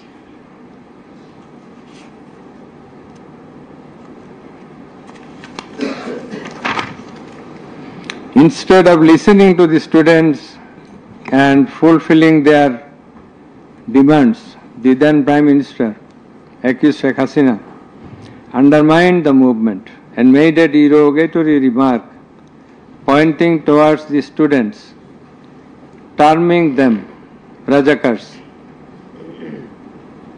The term is an objurgation. In Bangla, this is a gali. In her words, Mukti Joddha Natiputira Chakri pabe na to Rajakarer Natiputira pabe. As the aftermath of aforesaid objurgation and the derogatory remark of accused Sheikh Hasina, the students, including female students who were at the forefront of Dhaka University, burst into a rage and assembled at the Raju Bhaskarya in front of TSC of Dhaka University and vehemently protested against the said objurgation and defamatory words of Sheikh Hasina, and also demanded her apology and withdrawal of the said words. In the night following 14 July 2024, accused Sheikh Hasina held a telephonic conversation with Dhaka University Vice Chancellor ASM Maksud Kamal, and in course of the conversation, Sheikh Hasina said, রাজাকারদের তো ফাঁসি দিয়েছি, এবার তোদেরও তাই করব, একটাও ছাড়ব না, আমি বলে দিচ্ছি। Rajakars have been hanged, now they also will be hanged, none will be spared. I have already ordered. This is the translation. She again said, রাজাকারদের কি অবস্থা হয়েছে দেখিস নাই, সবগুলোকে ফাঁসি দিছি, এইবার তোদেরও ছাড়ব না। In the said conversation, Sheikh Hasina further said, আমি বলে দিচ্ছি আজকে সহ্য করার পর অ্যারেস্ট করবে, ধরে নেবে এবং যা অ্যাকশন নেওয়ার নেবে। And it is crystal clear that Sheikh Hasina expressed her incitement to the activists of her party Awami League and affiliates, Chhatra League and Yuva League, and also gave provocation to the protesters, and furthermore she expressed that she ordered to kill and eliminate the protesting students. The concerned pen drive CD containing the above conversation as well as the transcript thereof have been submitted in the tribunal. In addition to the above, on 15/7/2024, Awami League Secretary and Cabinet Minister Ubaidul Qadir made another provocative remark, saying, Andolon Domane Chhatra League is jotheshto. Chhatra League is enough to control the movement. Whereupon the protesting students of Dhaka University burst into anger and vehemently protested against Sheikh Hasina, Ubaidul Qadir and the government. The activists of Chhatra League, Yuva League attacked the protesting students with various deadly weapons and severely injured hundreds of them, whereupon they had to be hospitalized. The attackers impeded the injured students proceeding to the hospital and also impeded their treatment. Moreover, the attackers made further attacks upon the students undergoing treatment in the hospital. In consequence of the above noted incitements of Sheikh Hasina, in the press conference on 14 July 2024, her order to kill them as revealed in her conversation on the following night with Dhaka University Vice Chancellor, and also the provocative and aggressive remark of Awami League Secretary Ubaidul Qadir, the law enforcers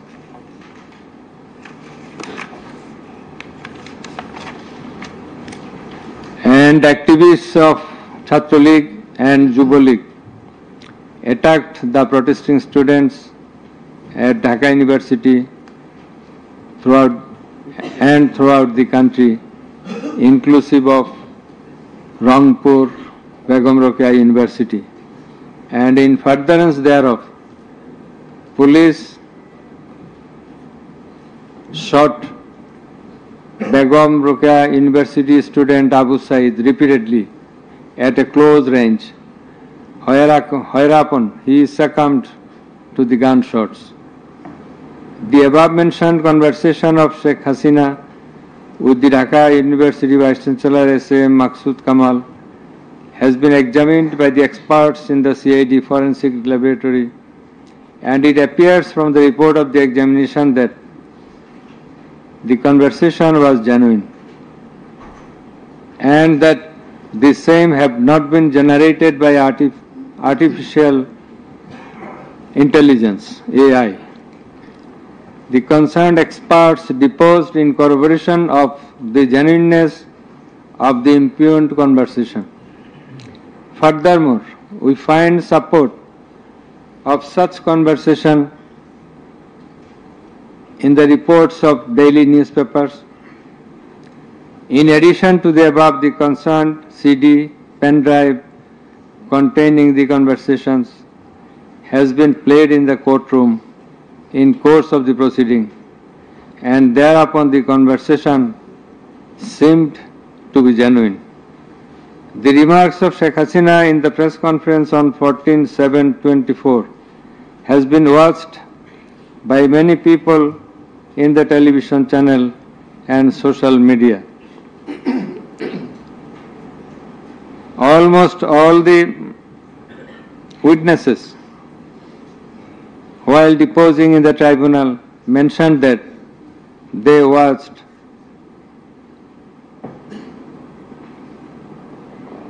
the videos in the medias. Moreover, the national daily newspapers published the said remarks on 15/7/24. The remark of Ubaidul Qadir was published in the news, it's a repetition, over and above said inciting remark and killing and order of killing by Sheikh Hasina and the provocative remark of Ubaidul Qadir have not been denied by them. Although State Defence Council, the Learned State Defence Council for the absconding accused Sheikh Hasina and Asaduজ্জামান Khan Kamal submitted that the conversation between Sheikh Hasina and ASM Kamal, Maqsood Kamal, has not been properly tested, but he failed to show any cogent reasons in this regard. The prosecution witnesses proved the attack upon the Dhaka University students by the activists of Awami League, Chhatra League and Yuva League following the incitement and Sheikh Hasina's order of killing, as well as the provocative remark of Ubaidul Qadir. Sheikh Hasina ordered the law enforcing agencies to use drone for locating the congregating protesters and thus to use helicopter and lethal weapons to kill them. Such order has been disclosed by Sheikh Hasina in her telephonic conversation on 18/7/2024 with Dhaka South City Corporation Mayor Fazle Nur Taposh, as it has been read beforehand. and also with Hassanul Haq Inu. The concerned pen drive CD containing the aforesaid conversations have been submitted in the tribunal. The said conversations have been examined in the forensic laboratory of CID, and the concerned experts found that the conversations were genuine and not generated by artificial intelligence, AI. Moreover, the pen drive CD containing the conversations in question have been played in the courtroom, and we have heard the conversations, and thereupon it appeared to us that the conversations are real, not fake and fabricated. Accused Prime Minister Sheikh Hasina, accused Home Minister Asaduzzaman Khan Kamal, accused Inspector General of Police Chaudhry Abdullah Al Mamun acted jointly in connivance and collaboration with each other to commit the atrocities in order to kill the protesters throughout the country.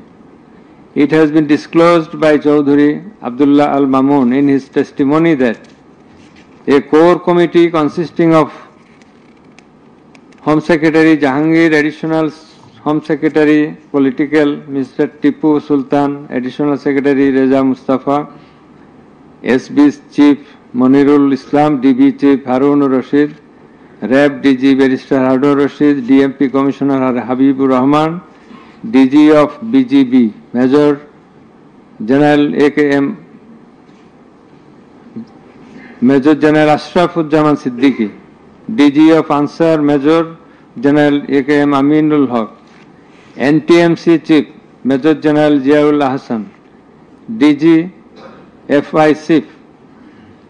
Chief and NSI Chief used to hold meeting every night after 19 July 2024 at the residence of Home Minister Asaduzzaman Khan Kamal. Accused Chaudhry Abdullah Al Mamun said that instruction to the core committee used to come from the Prime Minister. He also said that at one stage of the movement, it was decided to use drone to locate the gathering of the protesters and to use helicopter and lethal weapons to control the movement. In a meeting of the core committee, Sheikh Hasina passed a direction to use lethal weapon. Additional DIG Joardar, who was present there, communicated the message to the police officers throughout the country to use lethal weapons accordingly. Furthermore, Chaudhry Abdullah Al Mamun said that in pursuance of the remark of Obaidul Qadir and Nanak that Chhatra League and Jubo League are enough to bring the movement under control.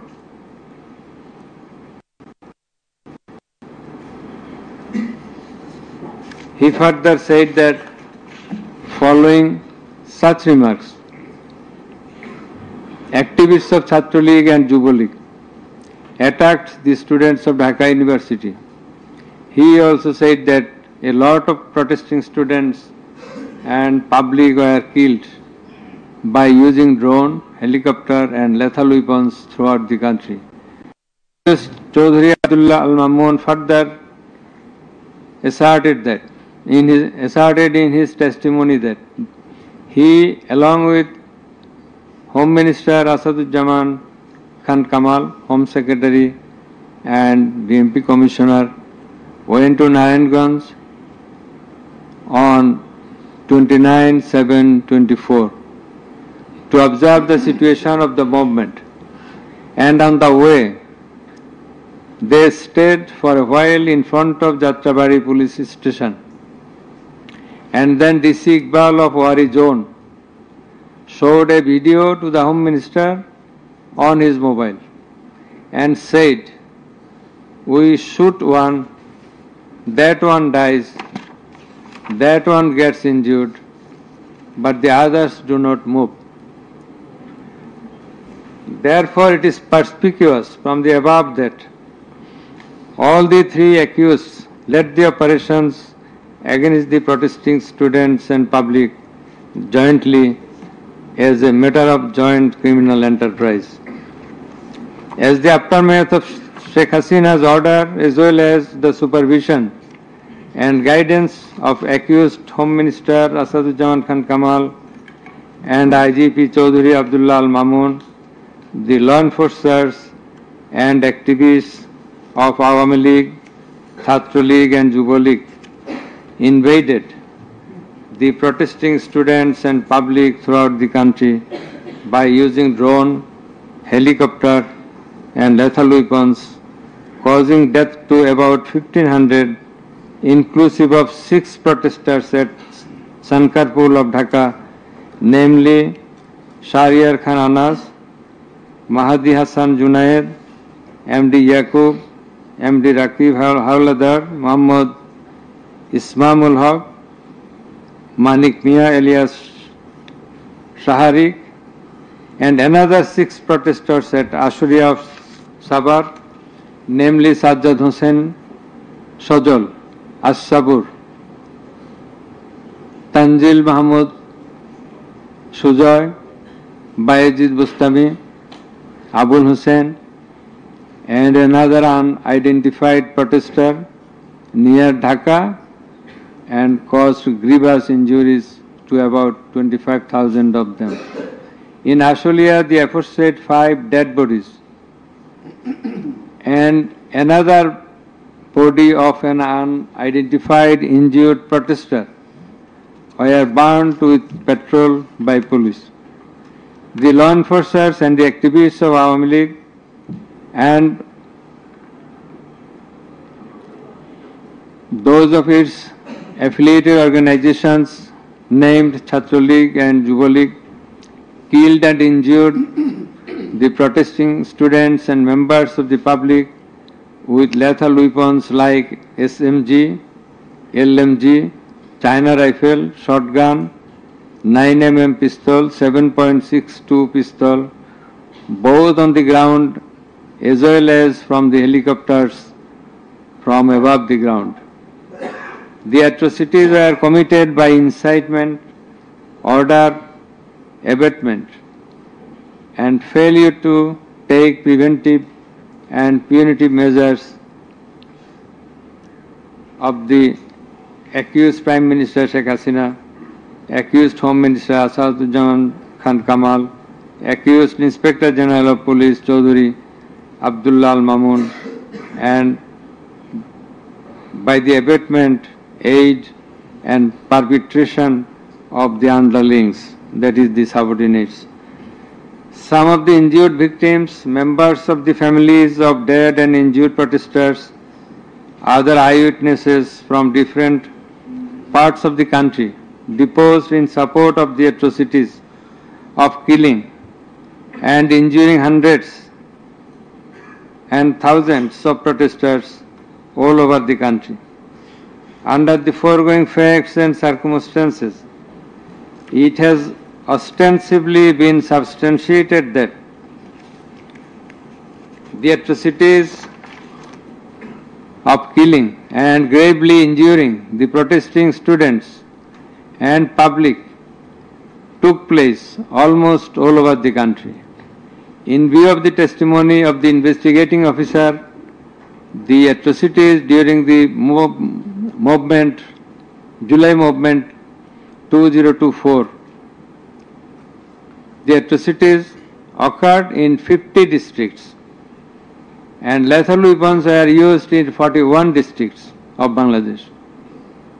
We also find that victim witnesses from many districts testified in the tribunal stating that killing and injuring the students and common people took place in their respective districts during July movement 2024.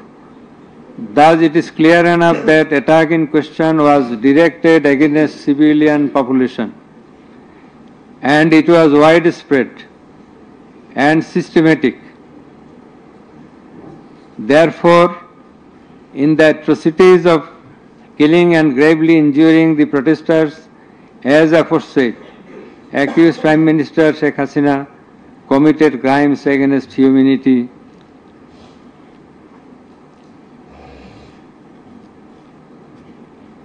by her incitement, order, and also failure to take preventive and punitive measures under charge 1. Accused Sheikh Hasina committed one count of crimes against humanity by her order to use drones, helicopter and lethal weapons under charge number 2, count 1. Accused Prime Minister Sheikh Hasina committed crimes against humanity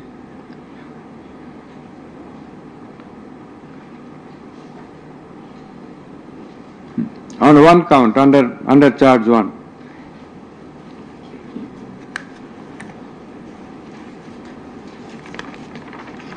Accused Asadujaman Khan Kamal and Chaudhuri Abdullah Al Mamun committed crimes against humanity by their abatement in the use of drones, helicopter and lethal weapons under charge number 2, count 2. Accused Asadujaman Kamal and Chaudhuri Abdullah Al Mamun committed 2 counts of crime against humanity under the same charge by their abatements and failure to prevent the atrocities at Sankarpur, Dhaka, and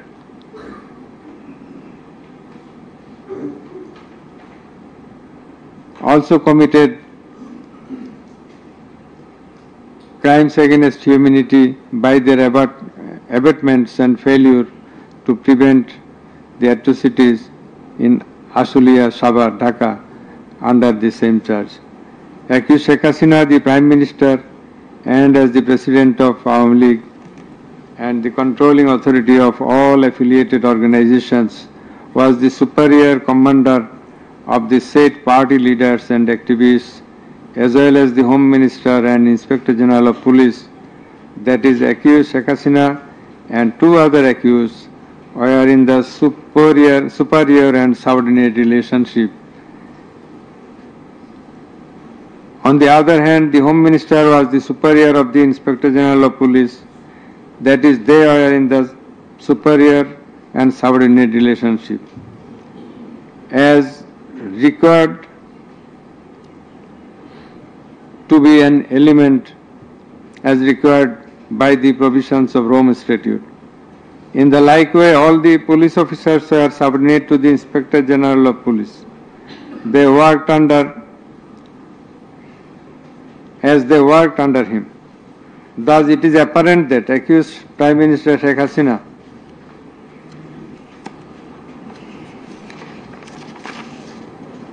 had superior control status over accused Asadujaman Khan Kamal and accused Chaudhuri Abdullah Al Mamun, whereupon it was her responsibility to take measures to prevent the atrocities in question, which continued for about a month.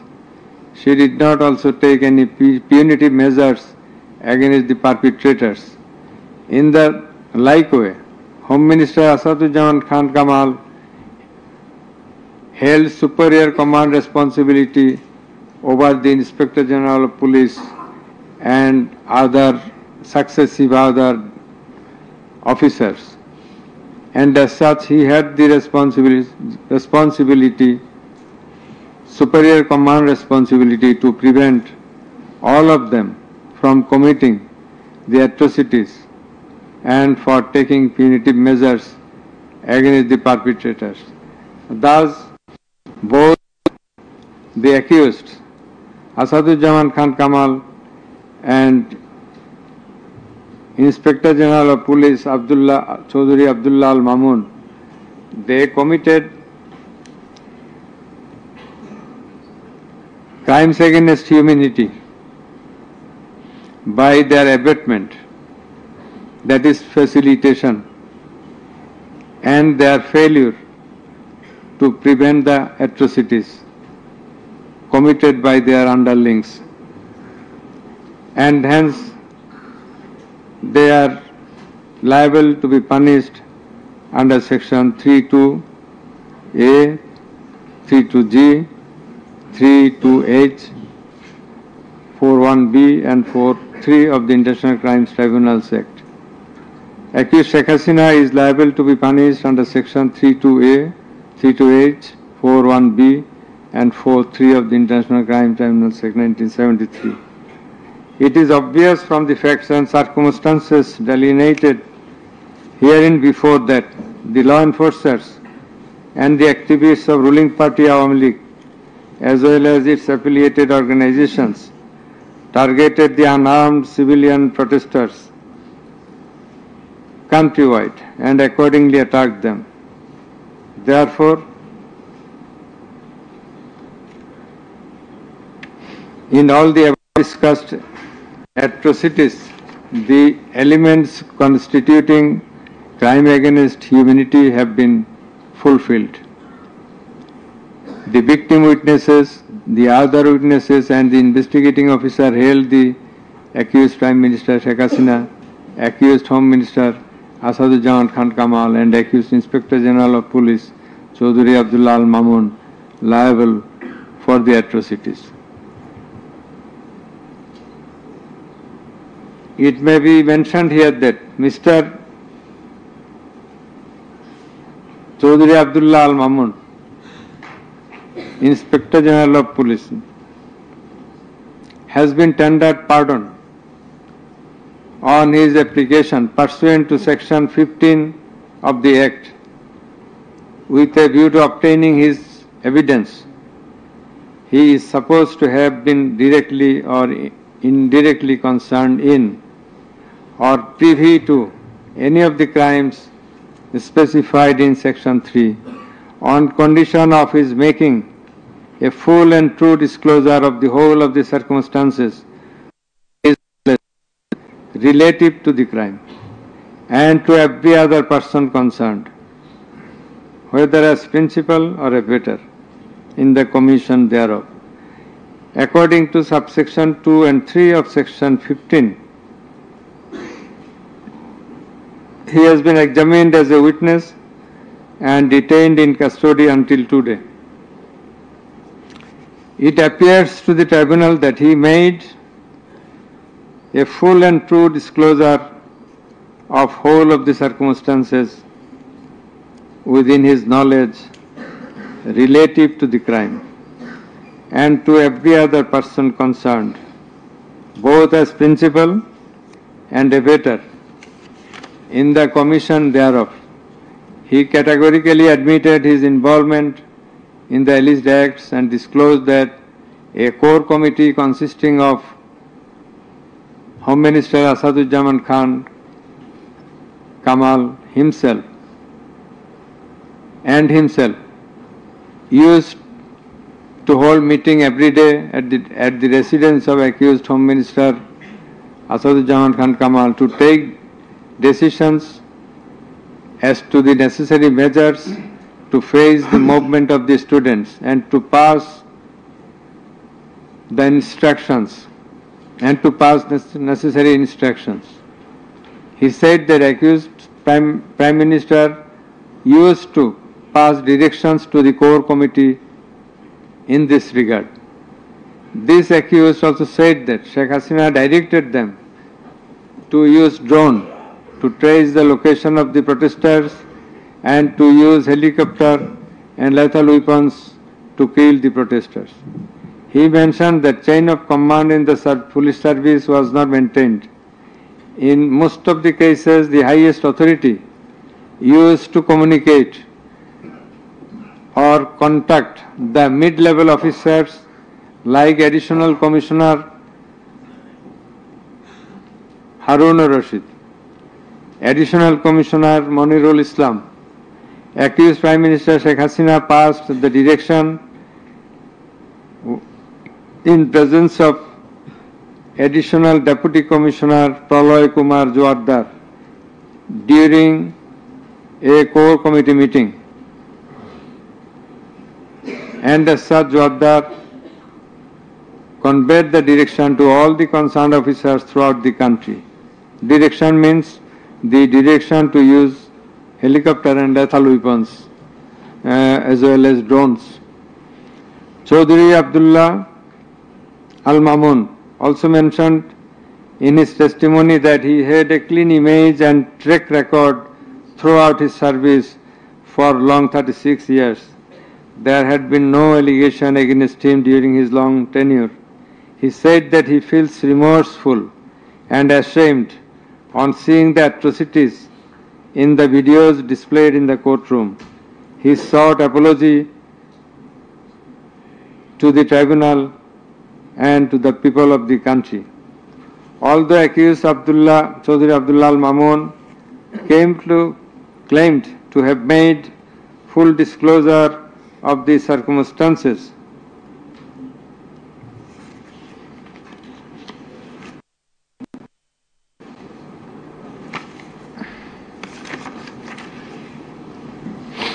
and we do also believe that he made a full and true disclosure.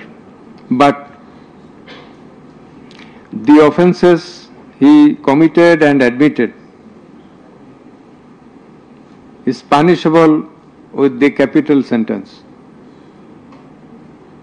And as such, in consideration of his disclosure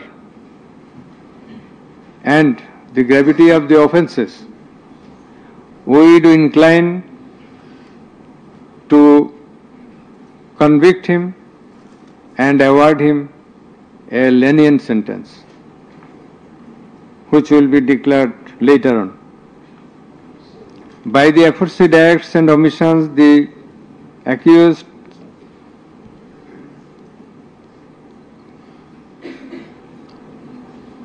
committed crimes against humanity under section 3(2)(a), subsection G, clause H, 4(1), 4(2), 4(3) of the International Crimes Tribunal Act 1973, as stated before.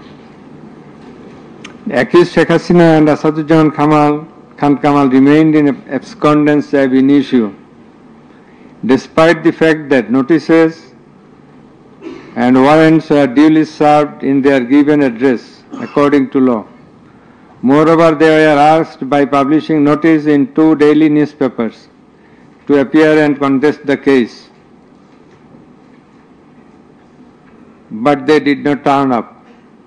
Thus, their abscondence itself is suggestive of their guilt.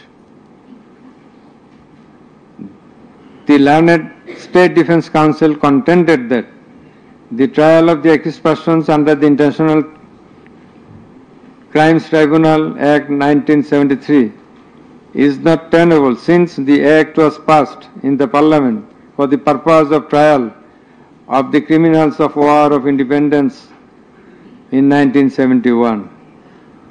While arguing this, the learned State Defence Counsel perhaps did not have a refusal of the provisions of the Act as well as the preamble thereof. The preamble of the Act says that the Act was made in order to provide for detention, prosecution, and punishment of the persons for genocide, crimes against humanity, war crimes, and other crimes under international law, and for the matters connected therewith. Section 3 of the Act provides that the said crimes committed both before and after the commencement of the Act, before 1973, after 1973, are triable by the International Crimes Tribunal. Whereupon the contention of the learned State Defence Counsel is not tenable in law. Moreover, Article 47 of the Constitution of Bangladesh has given upper hand to the International Crimes Tribunal Act 1973 over the Constitution itself. The State Defense Council also contended that for the purpose of proving atrocities throughout the country, witnesses from all over the country have not been examined. In this context, we have to say that witnesses from many parts of the country have been examined, and they have adequately proved the atrocities in almost every part of the country. The victims, the family members of the dead and injured protesters, as well as the eyewitnesses, gave their testimony, which are enough for the proof of the charges. Quantity of witnesses is immaterial, while there are a small number of qualitative witnesses. Still, the number of 54 witnesses examined by the prosecution is not small. The learned State Defense Council also alleged that the audio conversations in question have not been examined by more than one department like CID. In this regard, we would hold that the genuineness of the report of CID has not been challenged, nor has the report been proved ingenuine, whereupon no other department was in need of holding further examination thereof.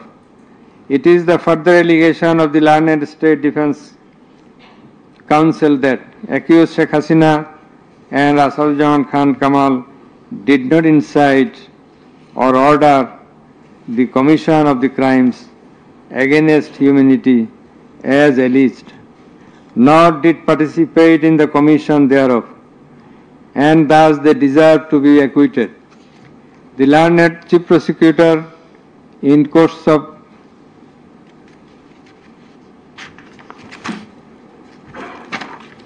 summing up,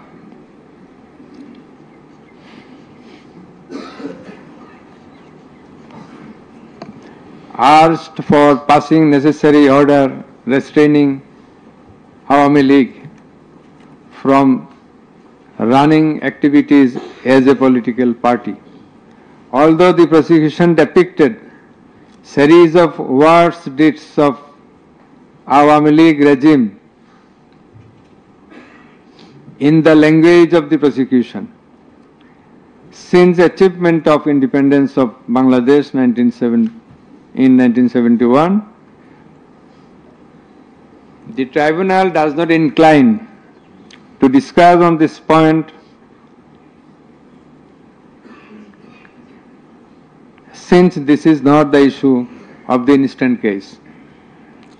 It has come to the notice of the tribunal that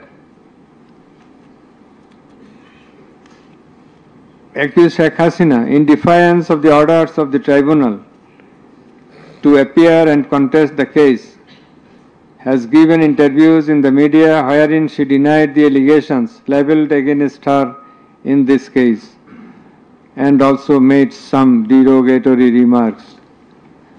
I have noted this aspect beforehand, but in some of her interviews she impliedly admitted her superior command responsibility.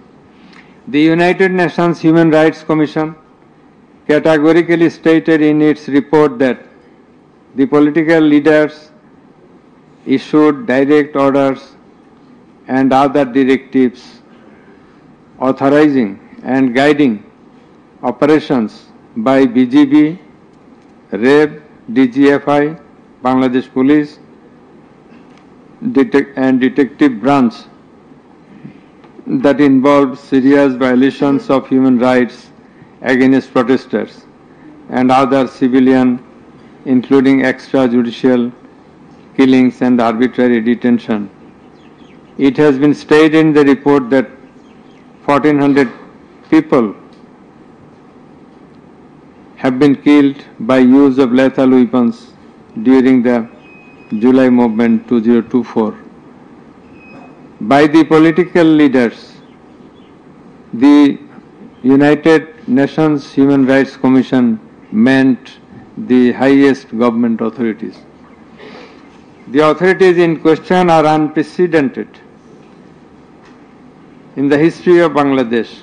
The nature and extent of cruelty administered upon the protesters, inclusive of infants, women, and old, stirred the hearts of the people throughout the world. On seeing the scenario of dead and injured protesters and their outcry in the videos displayed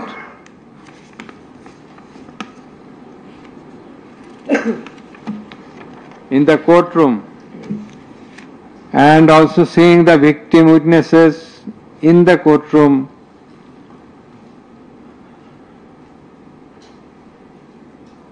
for giving testimony, who lost their skull, eyes, nose, hands, and legs.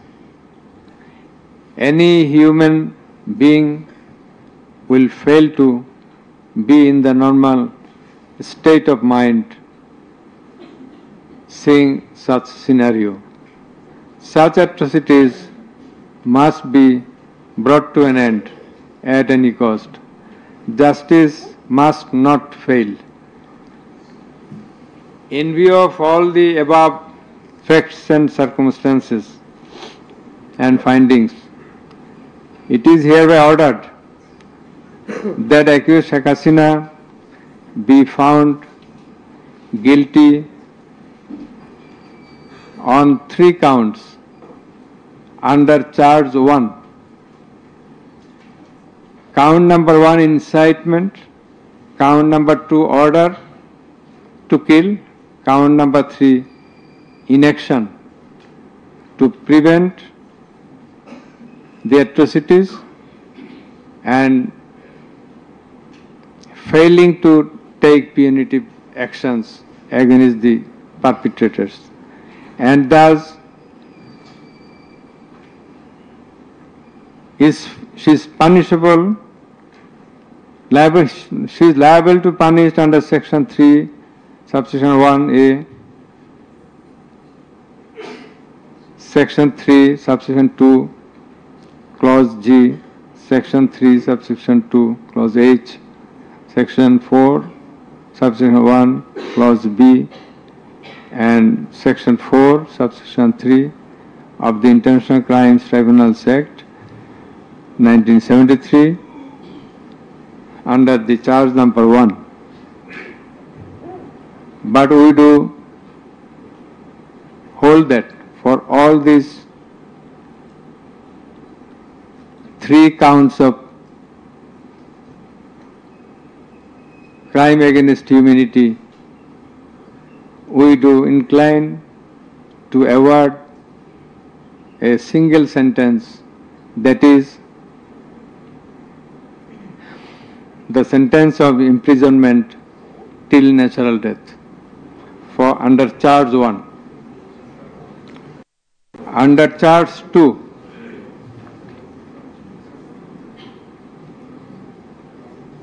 accused Sheikh Hasina is liable on 2 counts. On 1 count, there are several counts.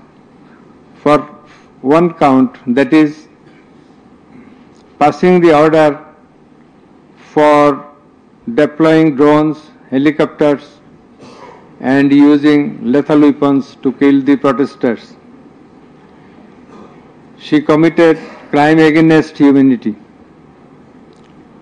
under section 3, subsection 2A and section 4, subsection 1B of the International Crimes Tribunal Act 1973.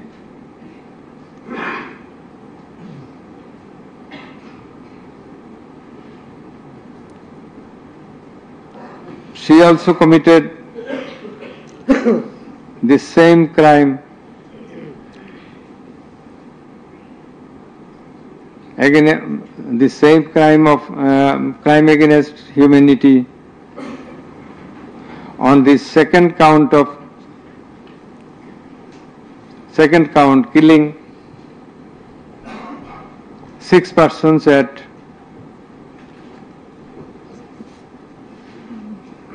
Sankarpur of Dhaka, which was committed in contemplation, in furtherance, by virtue of her order, as stated beforehand. And similarly, she committed the same crime, that is the crime against humanity, on another count for causing the killings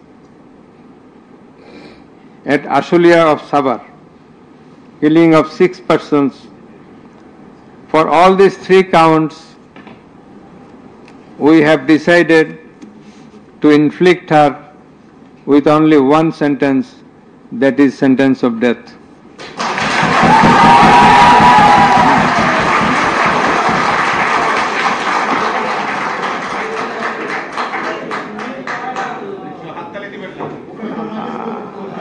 Please.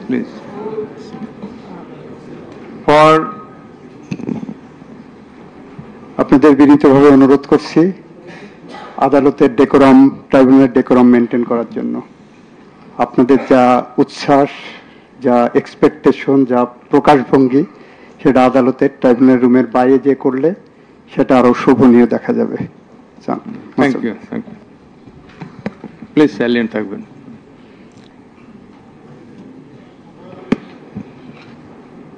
Accused Asaduzzaman Khan Kamal and accused Chaudhry Abdullah Al Mamun.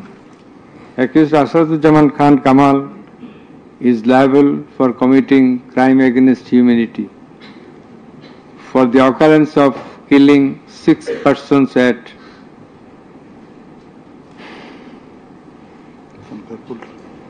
Sankarpur of Dhaka.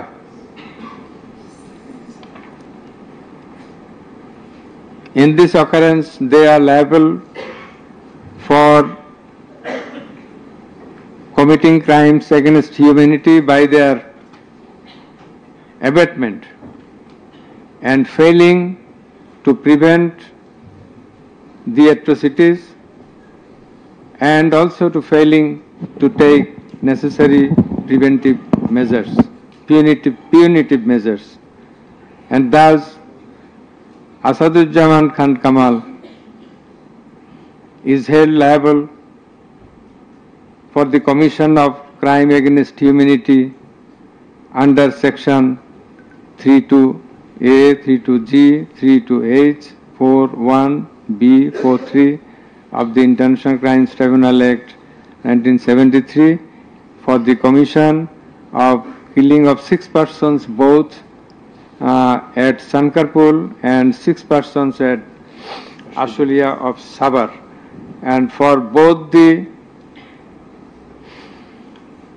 occurrences he committed 4 counts of offences, crime against humanity, 4 times, by his abatement and failure to take necessary actions in Sankarpur, by his abatement and failure to take necessary action at Ashulia. So for all these 4 counts, we have decided to award a single sentence of death to Asaduzzaman Khan Kamal. As regards Chaudhry Abdullah Al Mamun, as I have elucidated before, he has contributed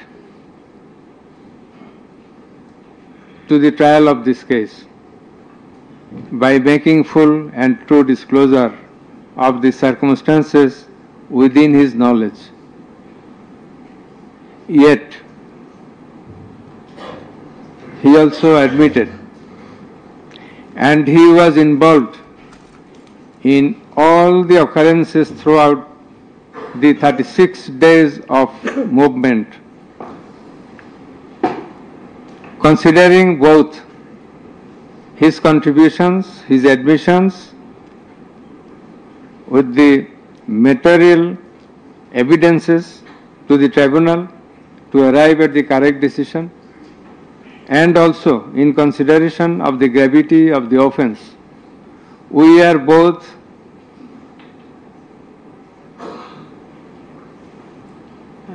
remitting his sentence and awarding a sentence with leniency. That is, the offences involve capital punishment. But for his contribution, we have decided to inflict him with the sentence of imprisonment for 5 years.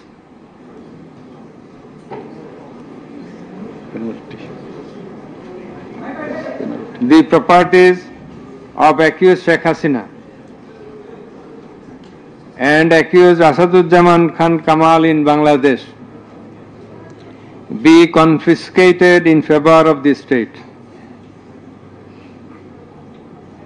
The government is directed to pay considerable amount of compensation to the protesters concerned in this case, who have been killed in July movement 2024, and also